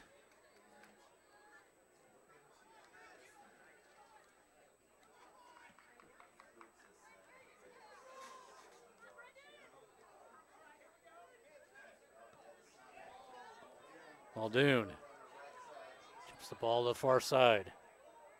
Campbell goes down hard. This foul is called against. Yeah, there was a hip Falcons. check there on the sideline. Yeah. Really running away from goal. There's no need to take a foul there. It looked like he was just kind of run him off, let the ball go out, but too much of a shoulder and hip thrown into him. So this would be an opportunity here for the Statesman here. A left-footed in-swinger. It's going to go across the face of goal and out of bounds. So we're going to have a goal kick. 11 and a half left. This game is sliding by. Number of goal-scoring opportunities, James, have really been limited for both teams in this second half. Yeah, much better defensively. A lot more than what we expected. Exactly. Yeah, that was an offensive explosion in the first 4 or 5 minutes, and we've seen more of what we anticipated since then. Yeah, but you can see Summit's already got that hurry up going. Yeah, it won't be long before they start pushing numbers up here. They send their bigs up here as Sollentrop gets ready for a long throw.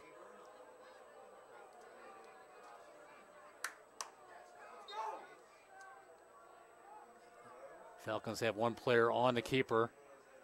Throw goes into the 18 and down the ground. Getting a shot that's blocked. Here's Montgomery. And he'll win a corner kick as the shot's blocked.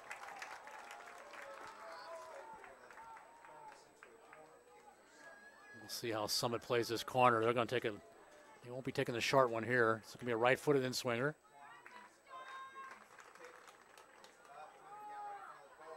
Ball cleared by the Statesman.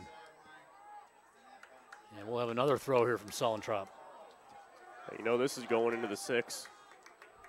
Same spot the last one came from. He'll be looking for Corey Goody.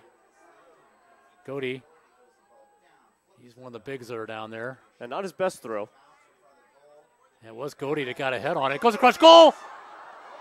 And scores! They've tied it up. All starts with a long throw. Is that 12? It looks like the number 12. Lampin, I think. Kurt Lampin, 9:45. All starts with a long throw and then a scramble in the front of the goal, and they jammed it home. The Sollentrop, his arms are about ready to fall off here, James. He's probably taken 15 of those long throws. They capitalize on this one. And after I said that, mine wasn't really his strongest throw, and some Falcons were thinking that ball went across the line earlier. They had their hands up. Then it comes out, Lampin just fires it back in. Hensey sends it wide. I think Gomez was kind of on the ground, too. He just couldn't really see it through traffic. That gets the Falcons the student section really into this one. Ball still battled for at midfield here. Picked up by Schwager. You know, in that long throw, I think Goody got ahead on that one. James flicked it on, then it turns into a scramble in front of the goal and gets tucked away there by the number 12 again. And we got another card coming out here. Kurt Lampin. That looks to be going to 16. Tegenkamp, the senior. He gets that card with exactly 9 minutes left on the clock.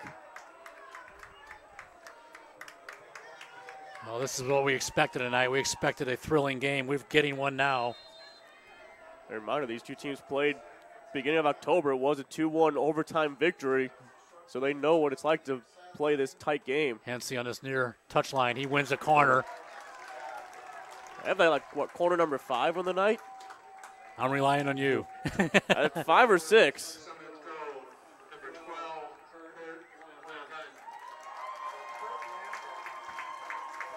So Hensey will take the corner here, James. This will be a right-footed outswinger. Rockwood puts one player on the keeper, on Gomez. They've got 4 scattered across the 18. Hensey chips it high. The flag goes up. Actually, the ball was probably out of bounds, James. Probably. Some fans were yelling offside, but there's no offsides on a corner, so. No. What the ball did was blew back onto the field by the wind. The referee saw his assistant referee, asked him to put the flag down. He recognized that the play had been cleared by the Statesman here. So we're all tied up 1-1 here. Again, you're listening to the Rockwood Sports Network We thank them for bringing us here tonight. This is a thriller. This foul is going to go against the Statesman as well. As Osterley goes to ground, he's helped up sportingly by the Falcon midfielder. A very physical game as well. The wind is picked up here as well, James, as it blows across the field out of the west. More like what it was Tuesday night. Yeah, we're anticipating a weather change here in St. Louis tonight and tomorrow. Ball played to Sullentrop.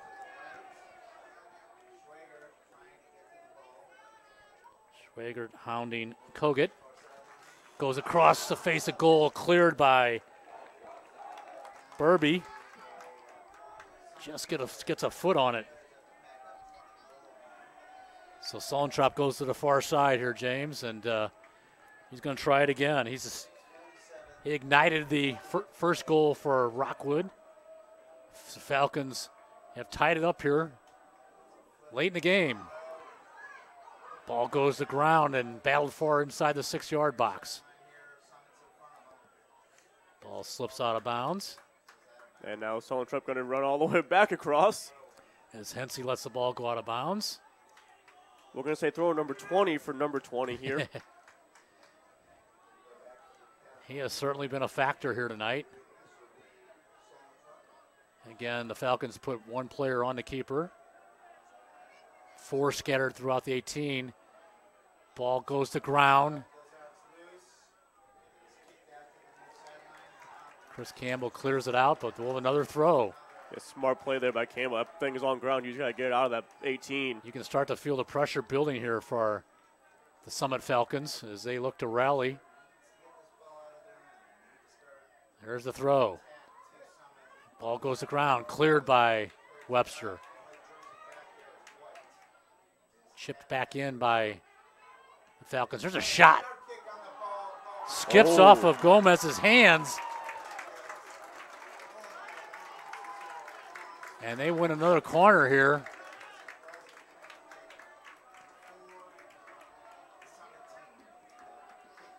And Webster now, James, absorbing a lot of pressure here from Summit. It's been most of the second half. It's kind of, field's been tilted this direction. Yes, it has. Ball crosses 6, headed down right past the post. That was a good opportunity there. As these long throws and corner kicks have really pressured Coach Cashel here as his team looks to weather this storm. We're under 5 minutes. It's 1-1. I couldn't see who put that back across, but I think Bathon had it on the far post. He just couldn't get his foot on it. He could have had an easy tap in. Kind of feel the tension in the stands and in the broadcast booth here. Ball knocked about, goes out of bounds. Wallace. Picked up by Bathon. One back by Webster. That looked to be ball. As Bathon claims he got the ball. This will be the number 9, Owen Culver.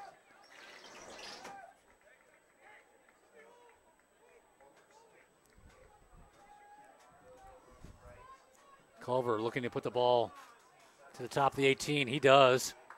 Oh, getting his head on the ball was Andrews. You don't want to foul here. How about the work from Van Dyke as he shook loose there, James, but the ball is driven down the field and cleared out of danger by Chris Bathon. Gomez drives the ball down the field. Kogut. Big collision in midfield. The 2 number 10s.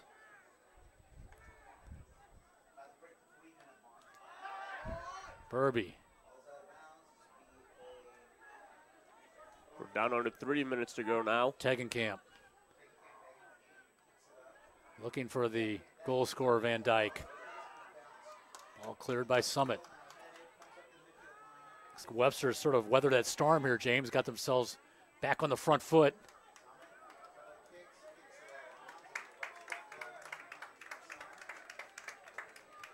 Someone had really burned a lot of energy to get themselves back in this game in the second half. They did it with 9:45 left. Ball chipped, looking for the number 3, Van Dyke. He slots the ball nicely.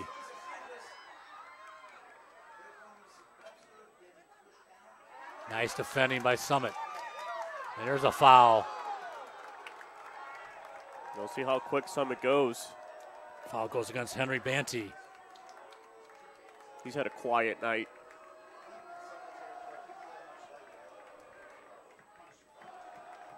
If you're the referee, you really got to keep track of who's got the cautions.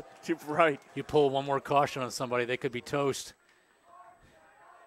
I believe that to be a suspension for the next game as well. Yeah. Both teams worried about this one now. Winner plays Washington on Tuesday. I bet there's a few Washington folks watching this one as well. Ball cleared by Drayton Pohl. He's had a nice night. Ball offside on the far side. Goes to Gomez. Really let the offsides go. Don't think we've actually had one call tonight. I think we have. Actually, the player that was offside wasn't involved in that play. I think the referee made the right no call. Hensey. His pass picked off. Goes back to Sullentrop. Got substitutions here for Chris Kapler's Summit Falcons. Final minute of action. This is one of the last chances you might have. We're under a minute. Sullentrop with a throw. He gets the flick on there. Ball's played back. He can't get a shot off. Collision. This one's going to go against Tegenkamp. 30 seconds. And we'll have enough time to take it. Oh, Hensey's got to be going on goal here. The referee's going to stop the clock here. As one of the Falcons is slow to get up. It's the number 12, the goal scorer, Kurt Lampin. Yeah, Hensey was kind of, I think, the first one to point it out that Lampin's a little slow getting up. Let's stop it. And the wind is picked up precipitously here. Zach, the cameraman, is freezing below us as the weather starts to deteriorate a little bit. You had a cold front coming through. I had that problem Tuesday. I'm still around. No sympathy from the booth as Zach works on outside here in the bleachers. Hensey with the chip. Oh, he actually drives the ball past the post. It's going to be a goal kick, and that's going to do it, James. And we're headed to overtime here at St. Mary's High School for the Class 3 District 3 Finals. And the score at the end of regulation time here is 1-1. We'll be back with overtime. You're listening to the Rockwood Sports Network, powered by Prepcast.com. Are you looking to get that extra 10%? Reach the next level with Athletic Republic. Athletic Republic is science-based performance sports training, delivering intense, position-specific one-on-one training. Stop working out and start training. Visit your local Athletic Republic training center today. Athletic Republic, where athletes who give 110% get the extra 10%.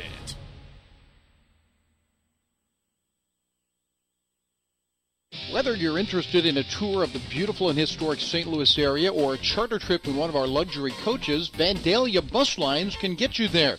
You might be interested in a tour of the lower 48 continental United States or parts of Canada, or maybe a weekend vacation with a group of friends to cheer on the Tigers in Columbia or the Illini in Champaign. Vandalia Bus Lines, the largest fleet in the St. Louis area, 800-542-4287.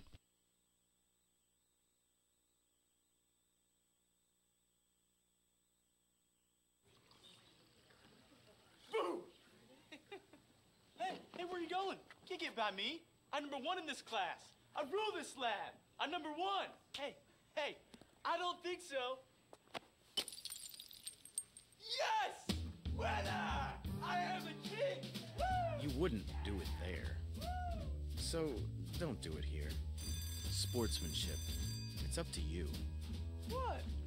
Jerk.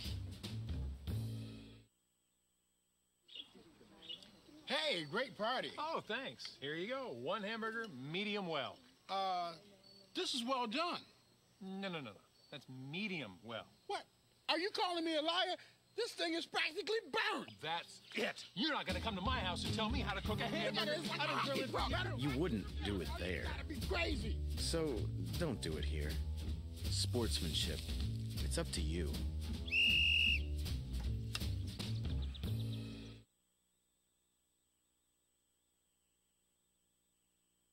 Thank you. Can I help you today? No thanks. I'm just looking. Oh, this is cute.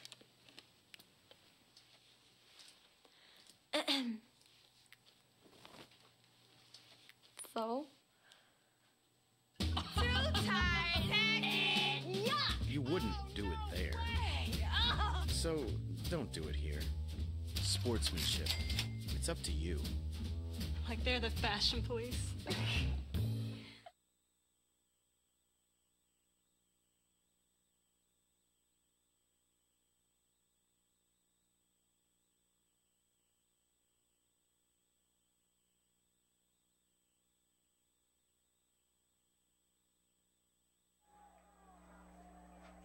We are back 15 minutes. We're on the clock. We got two 15-minute overtime periods.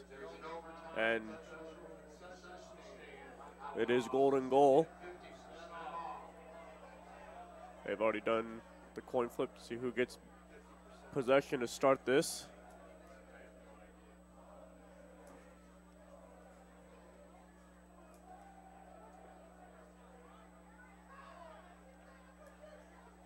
Reminder, winner will play Washington on Tuesday, and it's a busy weekend full of football and volleyball on Prepcast all Friday and Saturday.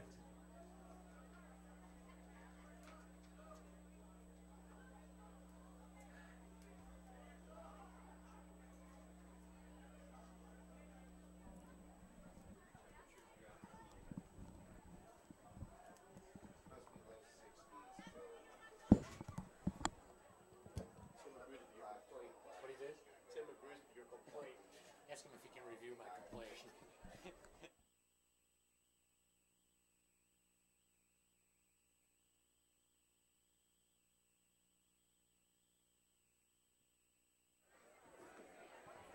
Welcome back to the Rockwood Sports Network. Bob Richards along with James O'Sullivan, Zach on the camera tonight, doing some excellent work. We are set up for overtime here. Both teams in search of the golden goal. And James, when you get to overtime in a state tournament like this, you always hope it's a pretty goal, not a mistake. And that's what we hope for tonight. And avoid the penalty kick situation. That would be nice. That'd be nice. I'd like to see a nice, beautiful goal from one of these two talented teams. Both teams have played some excellent soccer here tonight, a lot to be proud of. And we are glad you're with us here as we are headed to 15 minutes of overtime, and then if that's still tied, we'll switch sides, do another 15. Webster going from left to right. They got, well, really the wind is coming across the field, maybe a little towards their back. Webster drives the ball across midfield looking for Van Dyke. Andrews wins it on the far side. He's called for a foul.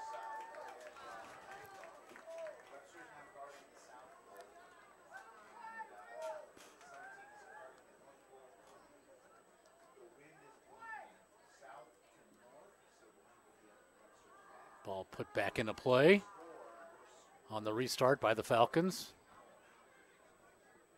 Burby heads it to the far side. Montgomery chips it down the line, flicked on there.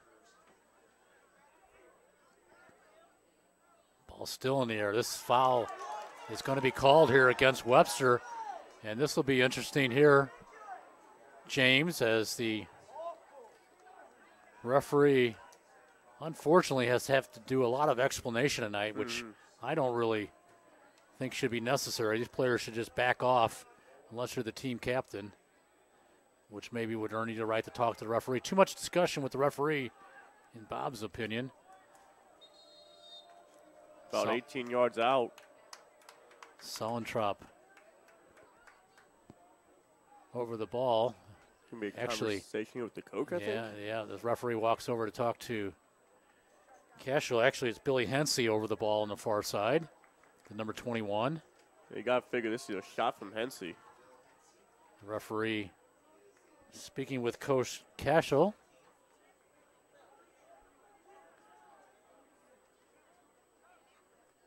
And he might be asking about the conversation that he just had with one of his players. Yeah, I think he's contesting the call, I believe, and both players were banging hard for it. The call went against the Statesman. That's going to happen here. Both coaches are going to be unhappy from time to time. Let's see what Hensey does with this ball. 6 Falcons on the outside of the 18. Hensey chips it. Oh, a hard tackle there as Gomez gets to the ball. A real hard tackle as number 6, Matthew Kogut, goes down on a little bit of a set play there, James. It definitely was a set play as Hensey got him running off the ball. And he got a bit of a foot on it, but he went down hard on the tackle. We're in overtime, tied 1-1. You wonder if that call might be different on a different time in the game, but you're not going to get that in overtime. Nice work here by the number 12 goal scorer, Kurt Lampin. He's pushed back here for the throw as he was the last man back there, James. Is again, good pressure from the Statesman here. You can feel the tension in the stadium now.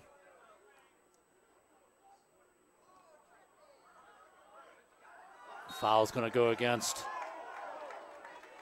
the number 14, Christian Kraus.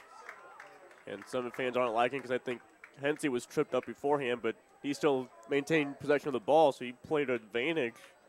And then Kraus came in with the foul himself. Gomez comes up to take the restart. Again, I think the wind has shifted more into the back.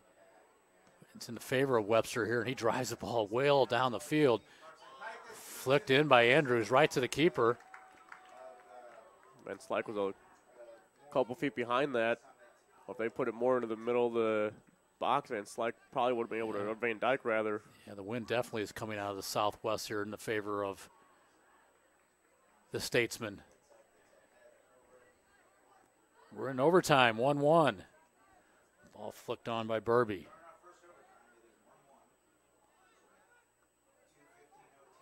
Ball picked up by the 27, Banty. Banty weaving his way down the field. He goes down, nicely defended by Godey. Godey still trying to win the ball. Finally clears it out.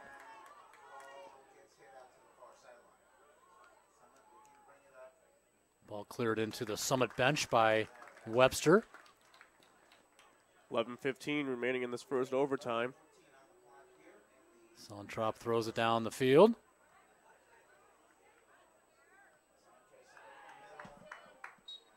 Foul's going to be called against the Falcons as the referee waited to see if there was some advantage there. Found none. Gomez going to come up and take this and put it to about the 18. Yeah, uses wind advantage. That foul was called against. He doesn't need much help Christian from the wind. Kraus.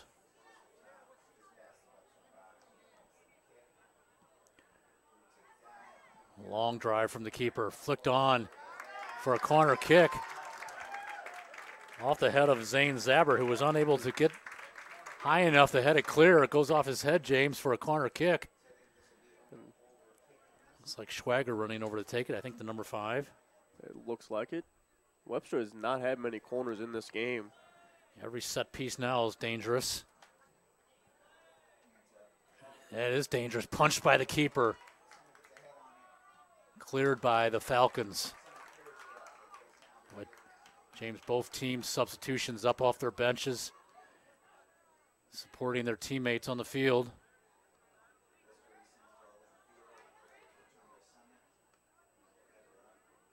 Ball comes wide, chipped down the line, looking for Kraus. Osterley battles with Kraus. Kraus looking for Bathon. Hensey staring at 4 or 5 defenders in front of him. Plays it back. Goes wide now and slips out of bounds for a goal kick. We're under 10 minutes. 9 minutes exactly left here in the first overtime. Yeah, Hensey's been staring at 3 or 4 defenders almost all night. We're at Cresco Miller Field on the campus of St. Mary's. They are hosting this Class 3 District 3 championship. And this has been a humdinger here tonight. Ball battled for at midfield. Banty. Now cleared by Hensey down the field. No problem here for Gomez as he waits the ball to slip into his 18.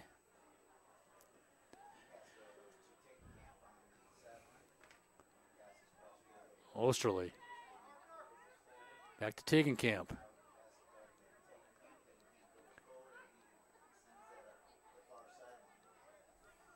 Ball slotted through, knocked down by the Falcons, but picked up again by Andrews with speed. Ball sent wide by the Falcons. Chipped down the line. Cleared by Osterley.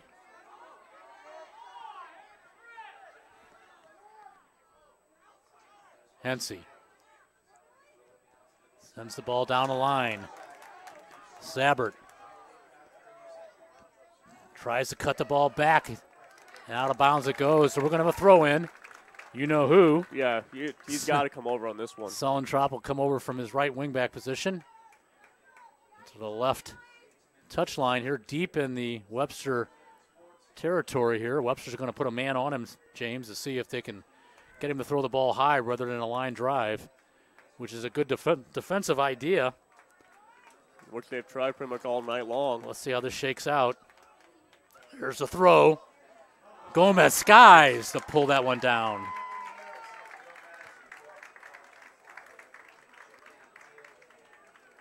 Again, we thank everybody that's been tuned in with us tonight. We thank those folks that have texted us from around the Midwest and around the country. We're glad you're with us on the Rockwood Sports Network, powered by Prepcast. Referee plays the advantage. Cannot make connections here with Van Dyke as the keeper comes off his line. That's Lucas Moorfield. And a cramp. They stop the clock with 6:48 remaining.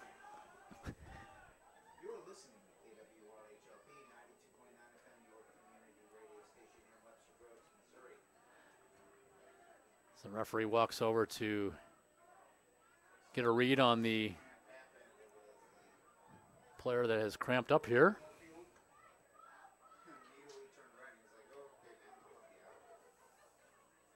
Been a lot of fun here tonight, James. Has been. The goal scorers are Van Dyke at 33-38 of the first half, and Lampin with 9:45 remaining in the second half. These teams played a conference game earlier in the month, and I think you mentioned, James, that was an overtime game as well. It was 2-1 Summit victory in overtime. And we're knotted up 1-1, so one of these teams is going to leave here as 2-1 victors tonight, and they'll play Tuesday night. I believe you said Washington. They will play Washington. And either one of those teams, I believe, will be heavily favored going out to Washington for this next round of state playoff action. We had one final that came in earlier this evening. The Vianney Griffins have moved on. They won 4-0. In that game on the 7th, Devin Montgomery had a goal for Summit, and Mason Schultz had the goal for Webster. I do not know who had that second goal for Summit. So the referee is going to return the ball to the keeper here, as the Falcons had possession when the injury took place.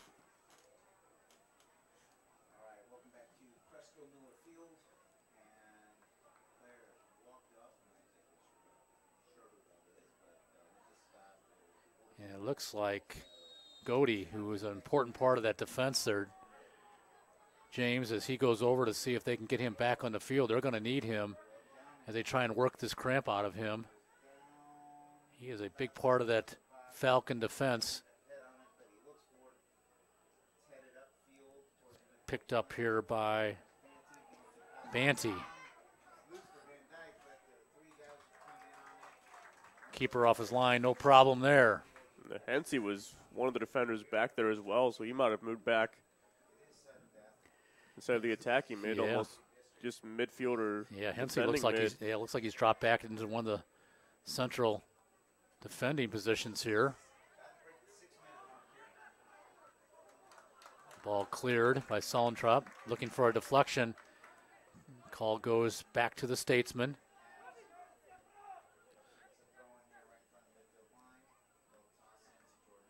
Harper to Andrews. Back to Andrews. Ball driven down the field by the Falcon defense. Sends some of the photographers scrambling. And laughing about it. Harper moves back to take the throw where the referee prefers. And runs up to where he wanted to. Ball flicked on by... It's like a dangerous play, foul here. Apparently against Webster. About 5 minutes left here in the first overtime. We're in the golden goal situation. Looking across the field here, James Corey Godey still down. Getting some deep tissue work here, I guess, to see if they get that cramp out of him. Again, a big part of the defense. Ball bounces around outside the 18, cleared by the Statesman. Salentrop gets ahead on it. Cleared by Webster. Brought down by the goal scorer, Lampin. Lampin again. Ball chipped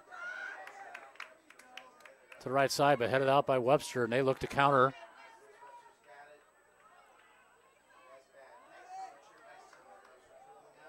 That was Schultz.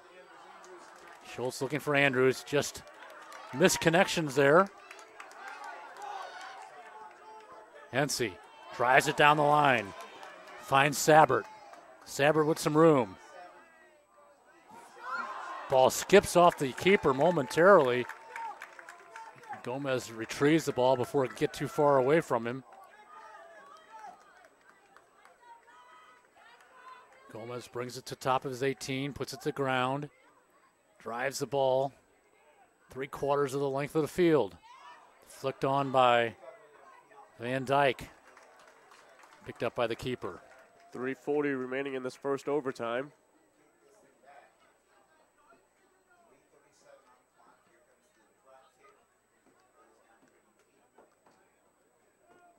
Kraus getting ahead on it.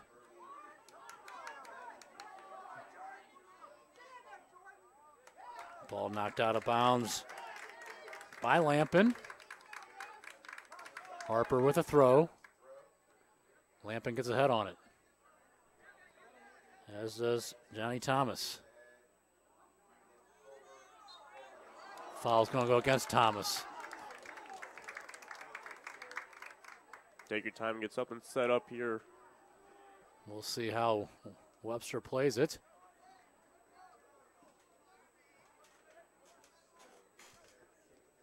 Mason Schultz looks like he's going to take this restart. There are 4 or 5 Statesmen up there on top of the 18. There's the chip, nicely taken. Headed down by the Falcons. Ball won back by Schultz. Played back to Harper. Harper cuts the ball into the top of the 18. Good work here from Harper. Whoa, there's a foul from Harper, and that's a bad foul. That's a bad foul.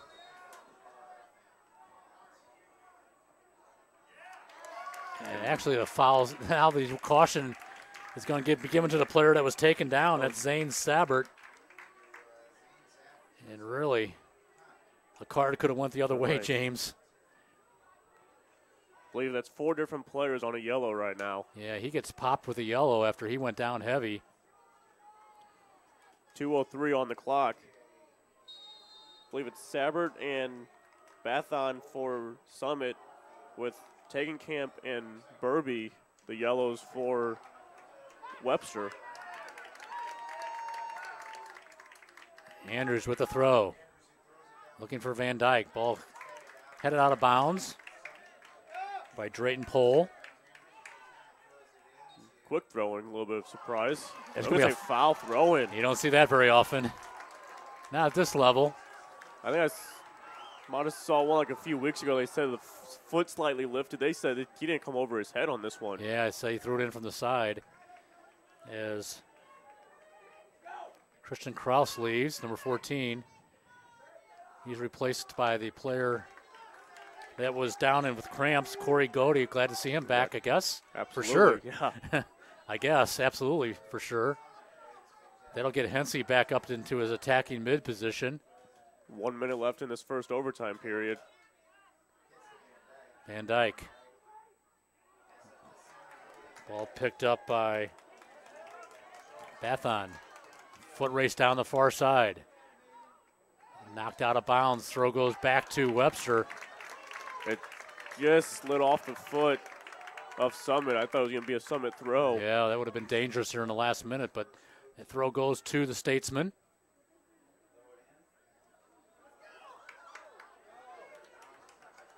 Referee overrules his AR here.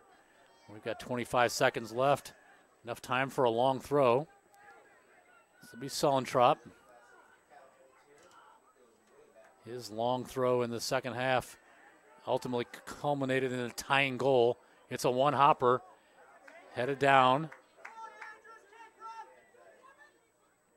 Battled for and won by Webster. Nice defending there as they pull the ball away from Montgomery.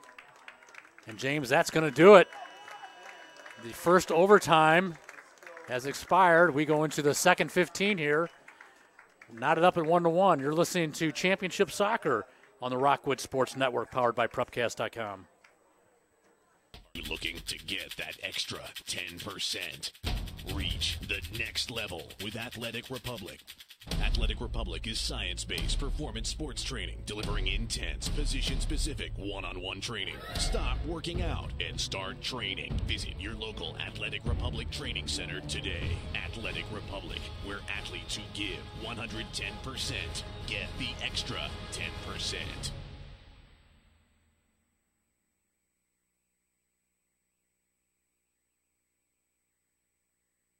Whether you're interested in a tour of the beautiful and historic St. Louis area or a charter trip in one of our luxury coaches, Vandalia Bus Lines can get you there. You might be interested in a tour of the lower 48 continental United States or parts of Canada, or maybe a weekend vacation with a group of friends to cheer on the Tigers in Columbia or the Illini in Champaign. Vandalia Bus Lines, the largest fleet in the St. Louis area, 800-542-4287.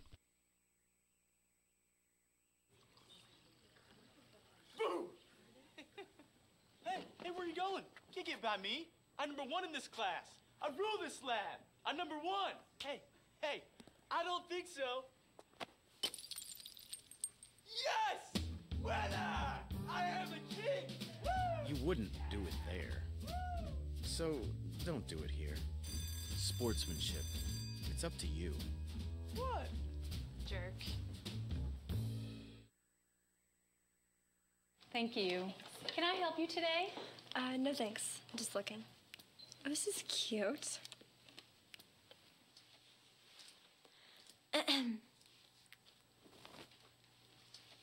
So?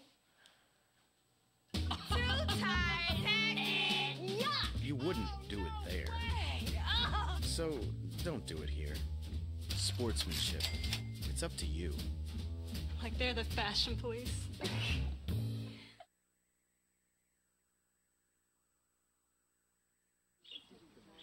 Hey, great party. Oh, thanks. Here you go. 1 hamburger, medium well. This is well done. No. That's medium well. What? Are you calling me a liar? This thing is practically burned. That's it. You're not gonna come to my house and tell me how to cook a hamburger. I don't grill it for you. You wouldn't do it there. Gotta be crazy. So don't do it here. Sportsmanship. It's up to you.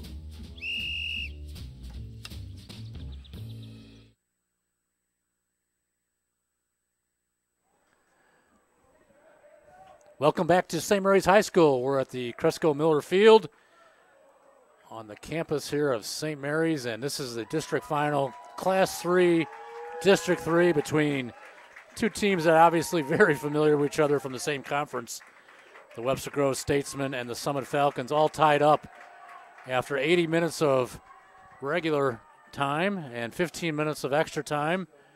This is the 15 minutes second edition. If we stay tied after second overtime, we will shoot penalties to decide a winner. As I mentioned to James O'Sullivan, my partner tonight, he just loved to see this game end on a beautiful goal. It's going to be a heartbreaker for either one of these teams not to win tonight. They're two class programs, two class coaches at the controls, and we'll see what the next 15 has in store for us. The last 3 state champions as well. Handball there called on Jordan Andrews as he uses his left hand to get around the defender. No dispute on that call.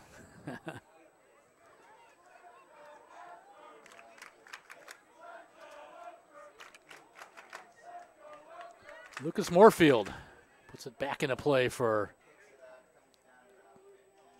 the Falcons. Ball headed on by Kogut. This is where the tying goal came from, James, off the long throw of Sullentrop. Just about. Moving up at the top of the 18. I think the target will be Corey Godey. He works his way towards the ball. It goes to ground. Skips over the goal line for a goal kick.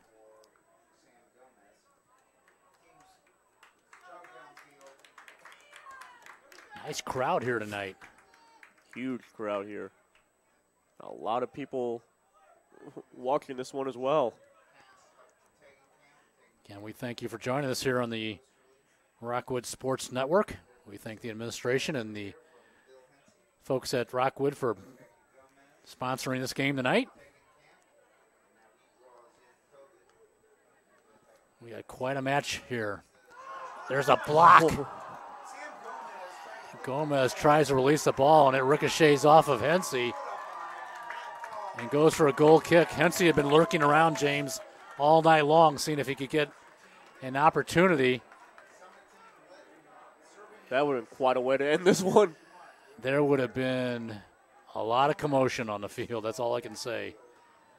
Many times referees just don't let players get that close to the keeper, you know? But if the ball's on the ground, you can't do anything about it. Well, that's true. So we're going to have a throw-in again for Sullentrop as the Webster faithful thinks he picked it up before it crossed the touchline.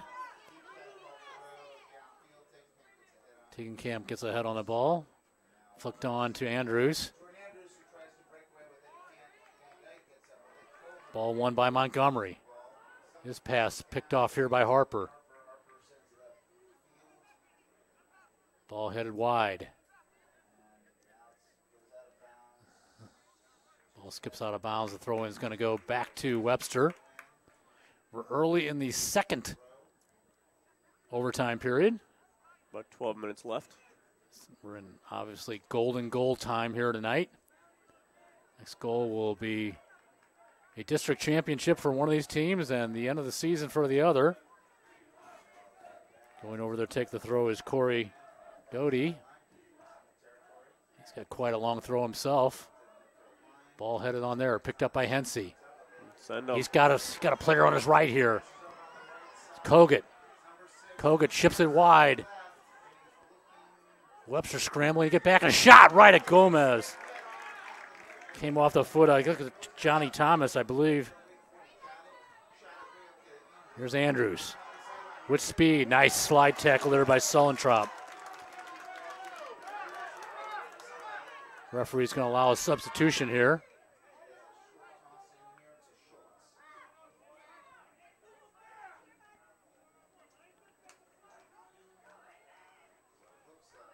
Looks like Harper is going to leave here. He looks like he has suffered some kind of injury, James, as the coach and trainer escort him to the sideline. Throw in from Wallace. Ball back at midfield. Oh, nice work there by Mason Schultz. Picked up by Hennessy. Hennessy looks for good the ball. far side. What a beautiful through ball. Falcons looking to get across. They can slip a defender. Ball's cut back, but does not come back to the top of the 18 there. Again, nice pressure from the Falcons. This is Montgomery. Ball switched. Kogut. Ball driven to top of the 18, and Billy Hensey flicks it on. And we are under 10 minutes here of the extra time.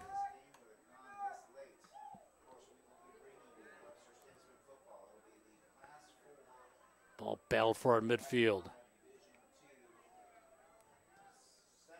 Still in the air. Mathon flicks it wide. Picked up by Burby. Plays it back to his wingback. Burby again. Foul goes against Webster as Zabert was working his way across midfield. Ball chipped up to the field into the 18, flicked on there. Oh, big save by Gomez as he gets a hand on the ball, James, and tips it over the bar. As that flick-on header almost finds the upper 90 at the far post. That's a save of the game so far for Sam Gomez. The save of the game for either team. Hennessy coming over to take the corner here. About the 7th corner Summit's had in this one. What a tremendous save there by the keeper. Stop the clock at 8:45. Believe it might have a shoe problem or something like that. I think Hensey actually has a shoe problem down in the corner. Hensey gets to his feet. The clock restarts.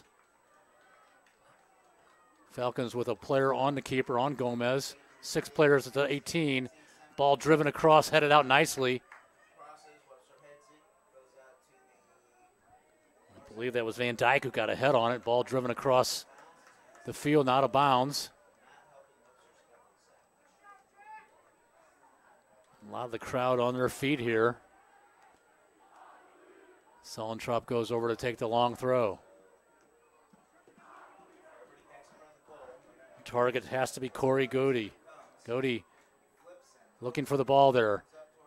He's out-jumped by Van Dyke. Shot from distance goes well wide. I think the ref thought about going to his whistle there on as Corey Goody went to the ground. He's a big man. Van Dyke got up and got over him. No call there.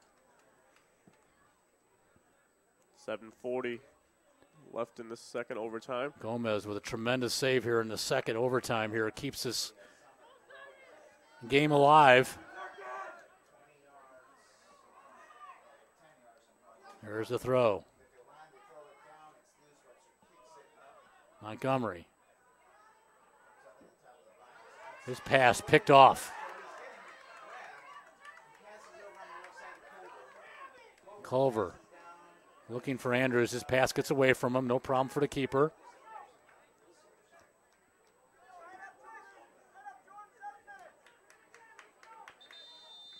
Referee stops the clock as Sullentrop goes to ground. He's cramped up. Referee calls on the trainer. And that's going to take Sullentrop off the field when the trainer comes on, James. It will, and will be a factor if they get a throw it in the offensive part. Although every throw in for him ends up being in the offensive part.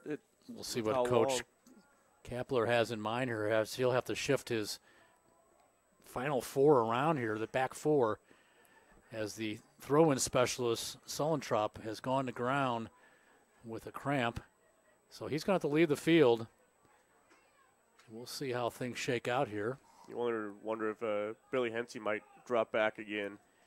That's he good. did for Godey. Yes, he did, and that worked out well.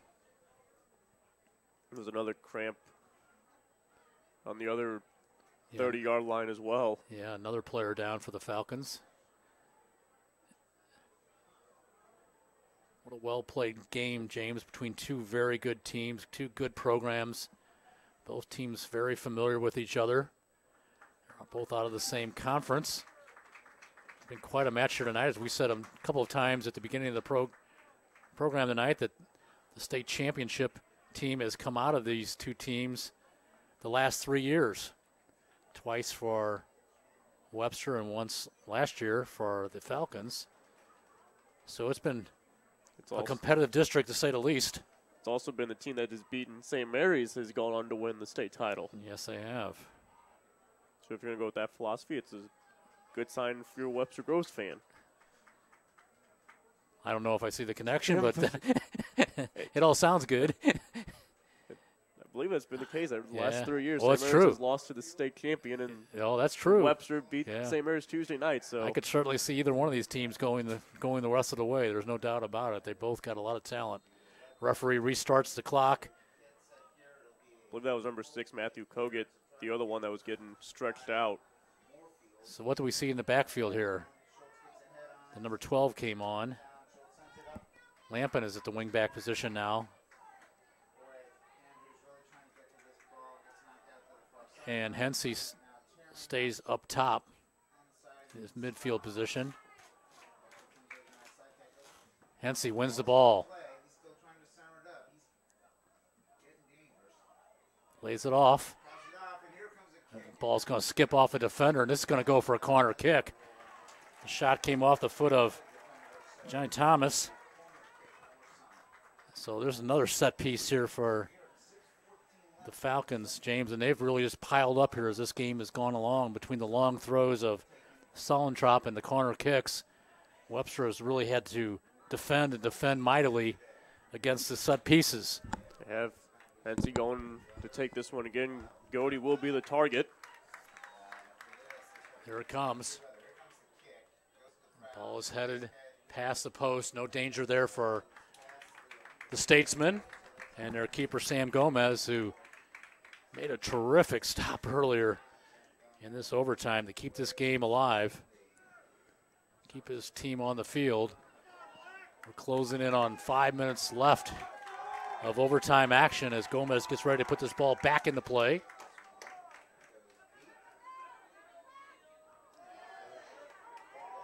Ball flicked on. Hennessy beat to it by Osterley.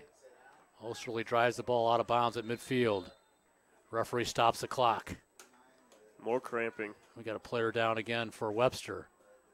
Then a couple players just decide to go down since we have a break. Players are dropping like flies here.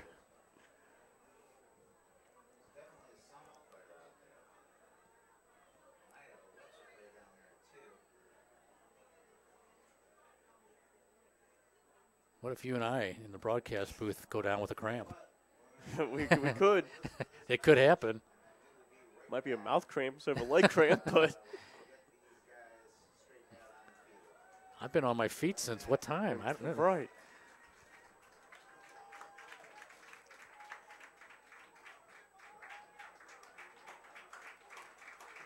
I think Andrews on this far side close to us might have also been down a little bit.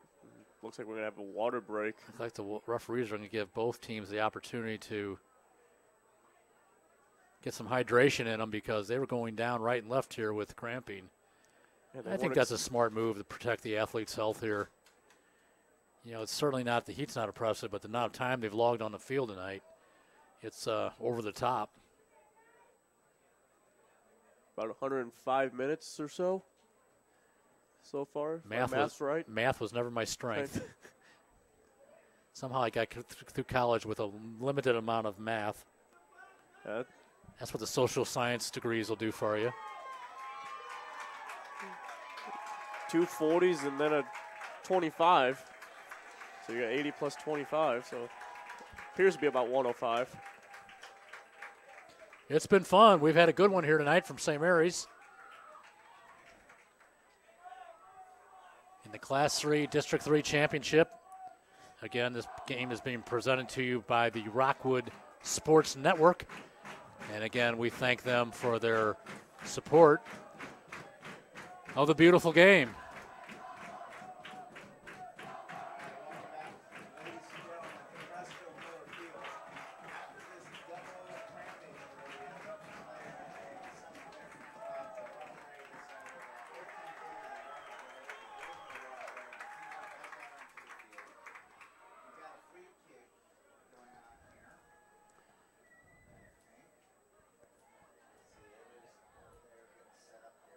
Gonna throw in on the far side here.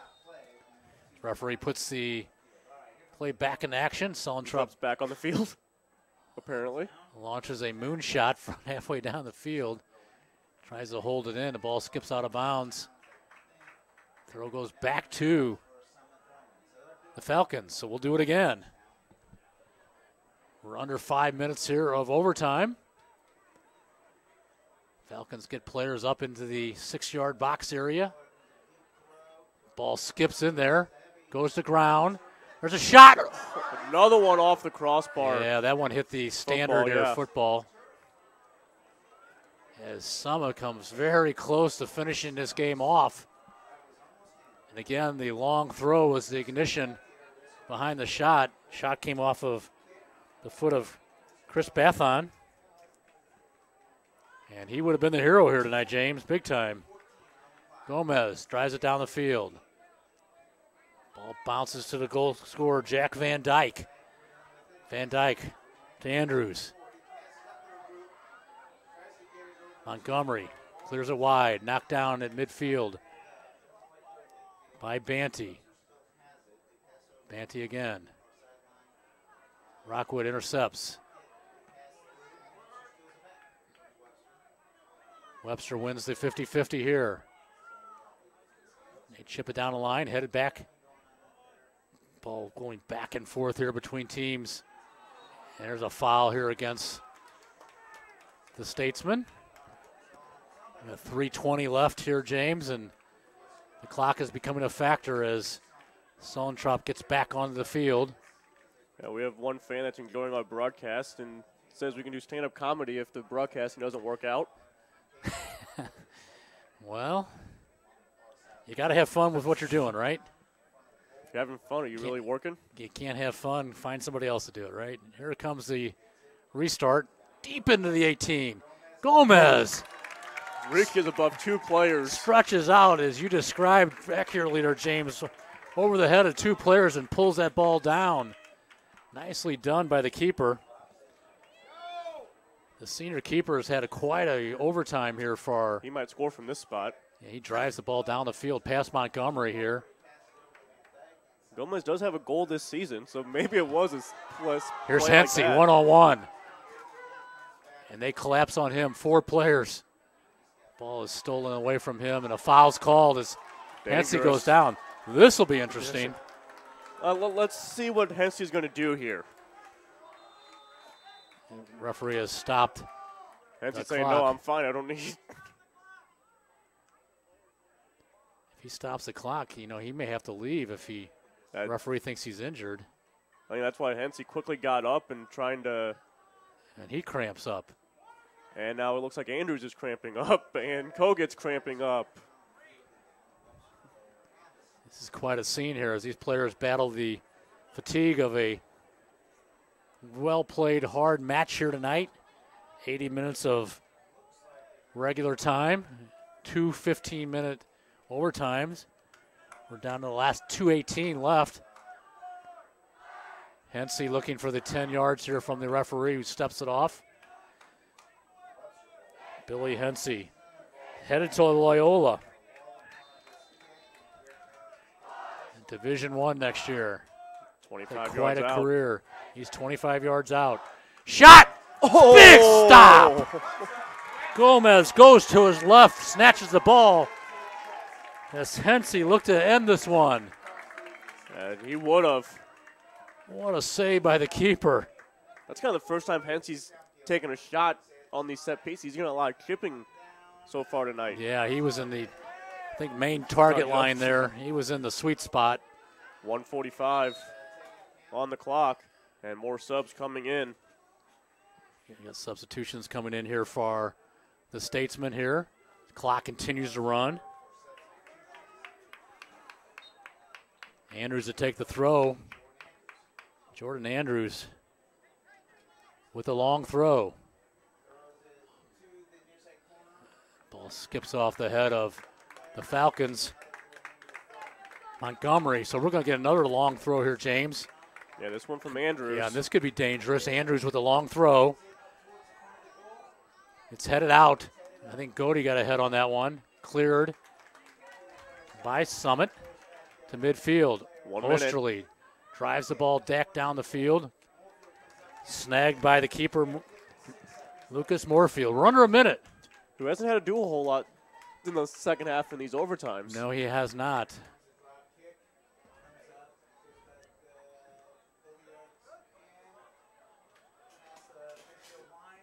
Ball's going to slip out of bounds. Throw-in's going to go to 30 seconds. The Falcons, so they got an opportunity here one more time, it looks like, with their specialist. Everybody's on their feet. Throw-in's going to come from Sullentrop. Down to 15. Everyone on their feet here. Long throw. Ball headed to the ground, right into the keeper's hands. And he might lay on it for 10 seconds. And that's going to do it. We are going to go to penalty kicks here to decide the Class 3 District 3 championship. I don't know if you saw it, but as soon as Gomez got up, Hensey went over to him to give him a high five for that save. Yeah, he made a big stop here. And we are going to decide this game from the spot. We'll be right back. You're listening to Championship Soccer on the Rockwood Sports Network, powered by Prepcast.com. Thank you. Can I help you today? No thanks. I'm just looking. Oh, this is cute.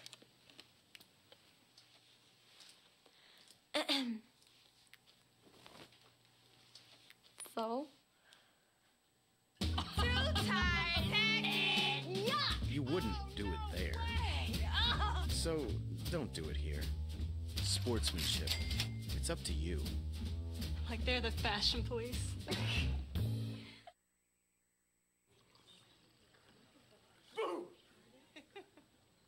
Hey, where you going?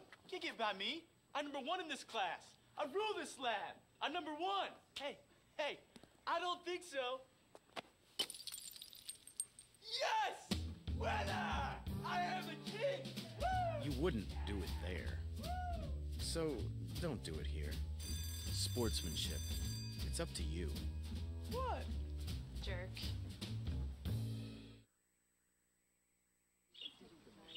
Hey, great party. Oh, thanks. Here you go. One hamburger, medium well. This is well done. No. That's medium well. What? Are you calling me a liar? This thing is practically burned. That's it. You're not going to come to my house and tell me how to cook a hamburger. I don't feel it. You wouldn't do it there. Gotta be crazy. So, don't do it here. Sportsmanship. It's up to you.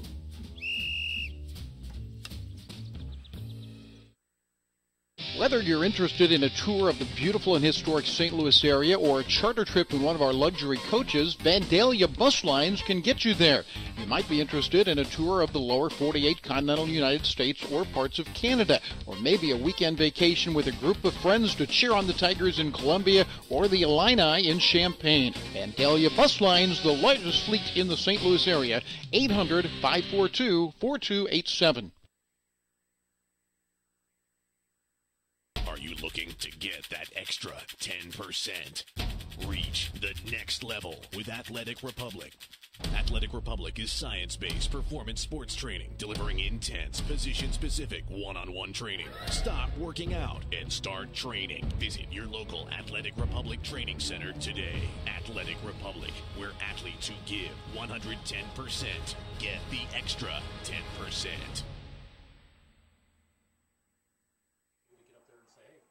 And welcome back. About ready to start the PKs here. Captains are over near midfield to discuss this.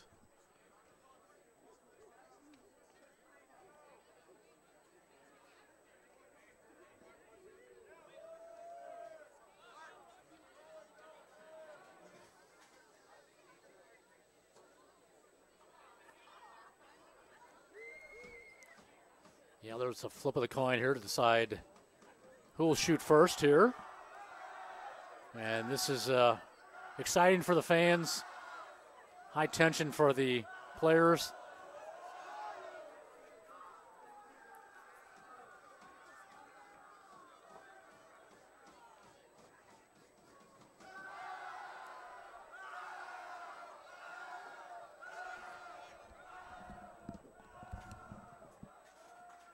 We're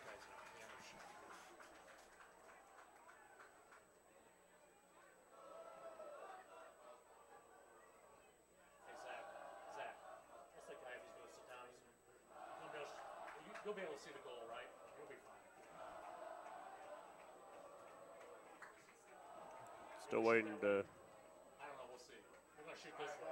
Zach. We're going to shoot this way.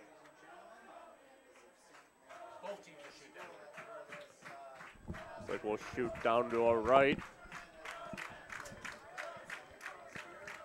Okay, James. High drama here on the south side here. And the 5 shooters are working their way to the field here. And Gomez and Moorfield work their way down to our right, as that's where the spot kits will be taken, the penalties. Jordan Andrews jogging down. He'll take the first one. So Webster will shoot the first one. Jordan Andrews, the number 7. Looks like Banty's out there for Webster as well. We'll do our best to get the numbers of these guys. And we're glad you're with us tonight. This is going to be a big emotional win for one of these teams and a heartbreaking loss for the other, as we've gone 80 minutes of regular time and 30 minutes of extra time, and we're down to penalty kicks. As James said, Jordan Andrews to take the first spot kick.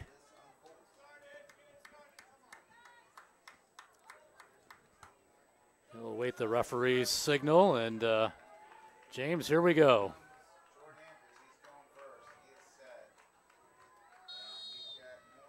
Andrews approaches the ball off the post and in, and ricochets across the face of goal into the far side. So that is a goal. You know, soccer can be a matter of inches, James, and certainly on that shot, that was inches. Looks like Hensey walking down there now. He'll take the first shot for Summit as the Falcons look to equalize here. As you knew, he'd be taking one of them. Just a matter of inches there saves the first shot from going off the post. It ricochets into the far corner. Here's the first approach for Summit. That beautiful shot. Yeah, beautiful shot with a lot of pace. Gomez guessed the right direction. He goes right, comes close to getting a hand on it. Ball just had way too much pace on it. So after the first round of shots, we are tied 1-1. Mason Schultz out to take it. Mason Schultz, left footer. And the keeper guesses the wrong way. He sends it to the left side of the goal. So the Statesmen have converted on both of their shots.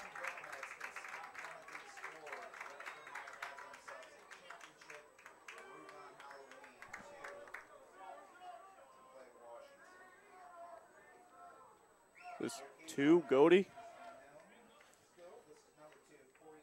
Corey Goody, senior captain, center back.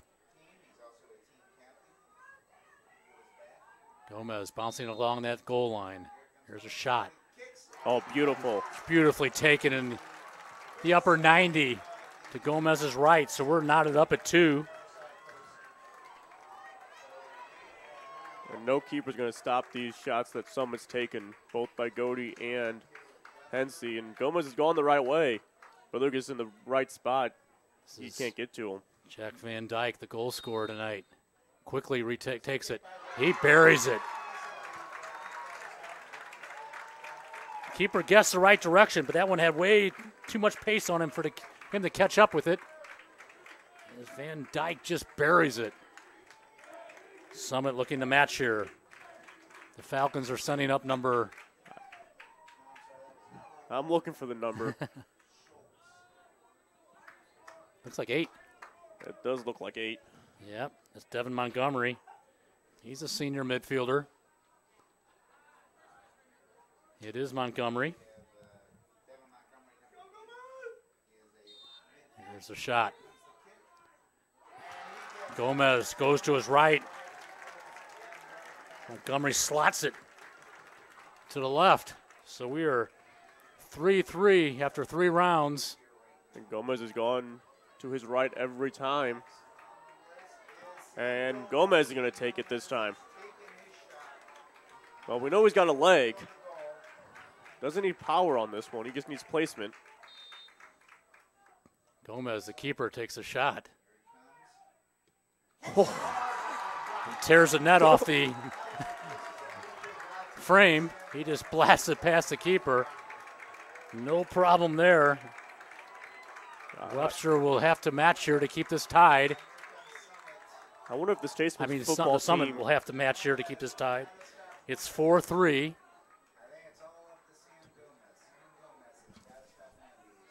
Still trying to figure out that number. Is it 6? Kogut. A save! It's not over yet.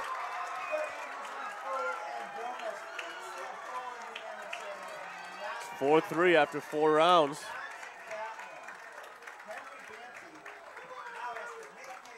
Gomez continually went to his right. He finally got one. Banty out to take this one. And this will do it. Yeah. A goal here will seal the deal. Off the bar! Off the crossbar, so the Falcons have a life here. These crossbars have been busy tonight. And who is this, 12? Lampin. Lampin, the goal scorer. Needs to score to keep this one going. To keep this one going.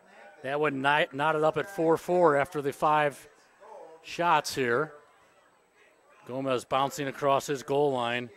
High drama here at St. Mary's.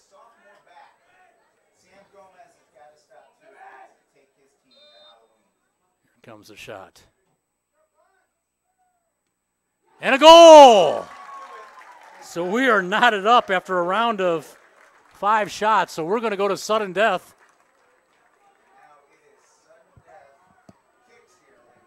And high fives at midfield from all the kickers so far. That's great sportsmanship from both teams as they congratulate each other in that first round. The coaches are going to have to dig into further into those starting 11, James. But I really like that sportsmanship between the guys that just took those shots. It's like Johnny Thomas ran out to the field. I don't know if he might be another shooter. Well, they got to be a fresh 5. So they got to dig deeper into the starting lineup there, or the lineup that was on the field. Yeah, I believe it does have to be out of those 11 were on the field at the. That's right. I just got to remember who was on the field at the end of the overtime. Don't ask me. It's not our responsibility.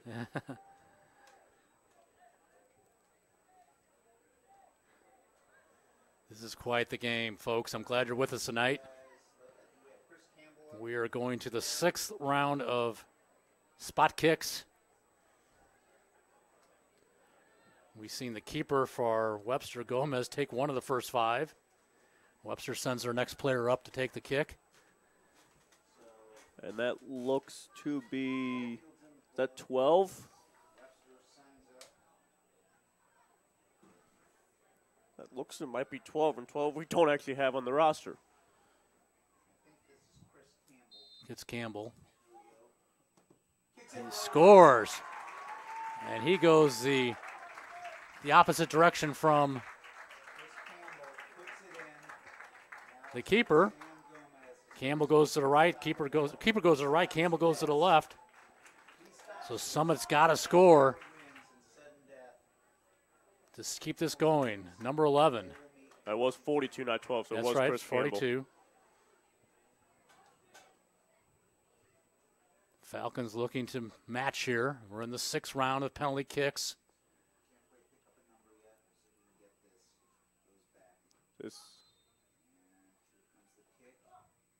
And a save! That's the game! That might have been Johnny Thomas with the kick. Webster Grove Statesmen have won this game on penalty kicks. In the 6th round, Webster Groves will move on, and the Summit Falcons season comes to a crashing halt. We're going to take a quick break. We'll be back here for some final thoughts. You're listening to Championship Soccer on the Rockwood Sports Network.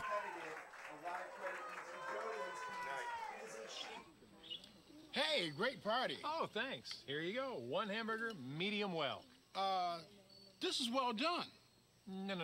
That's medium well. What? Are you calling me a liar?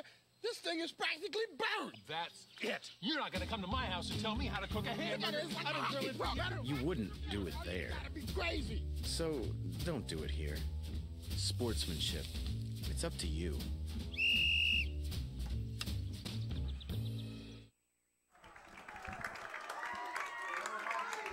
Welcome back to St. Mary's High School. Bob Richards with James O'Sullivan.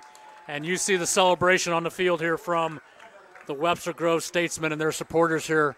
What a tremendous game here tonight, James. And we got to tip your hat to both teams. Oh, you do. Just an absolute great game. Great saves on both sides. Double overtime into PKs. 110 minutes played. Guys were cramping up all over the place, but they found enough energy to take some of those PKs.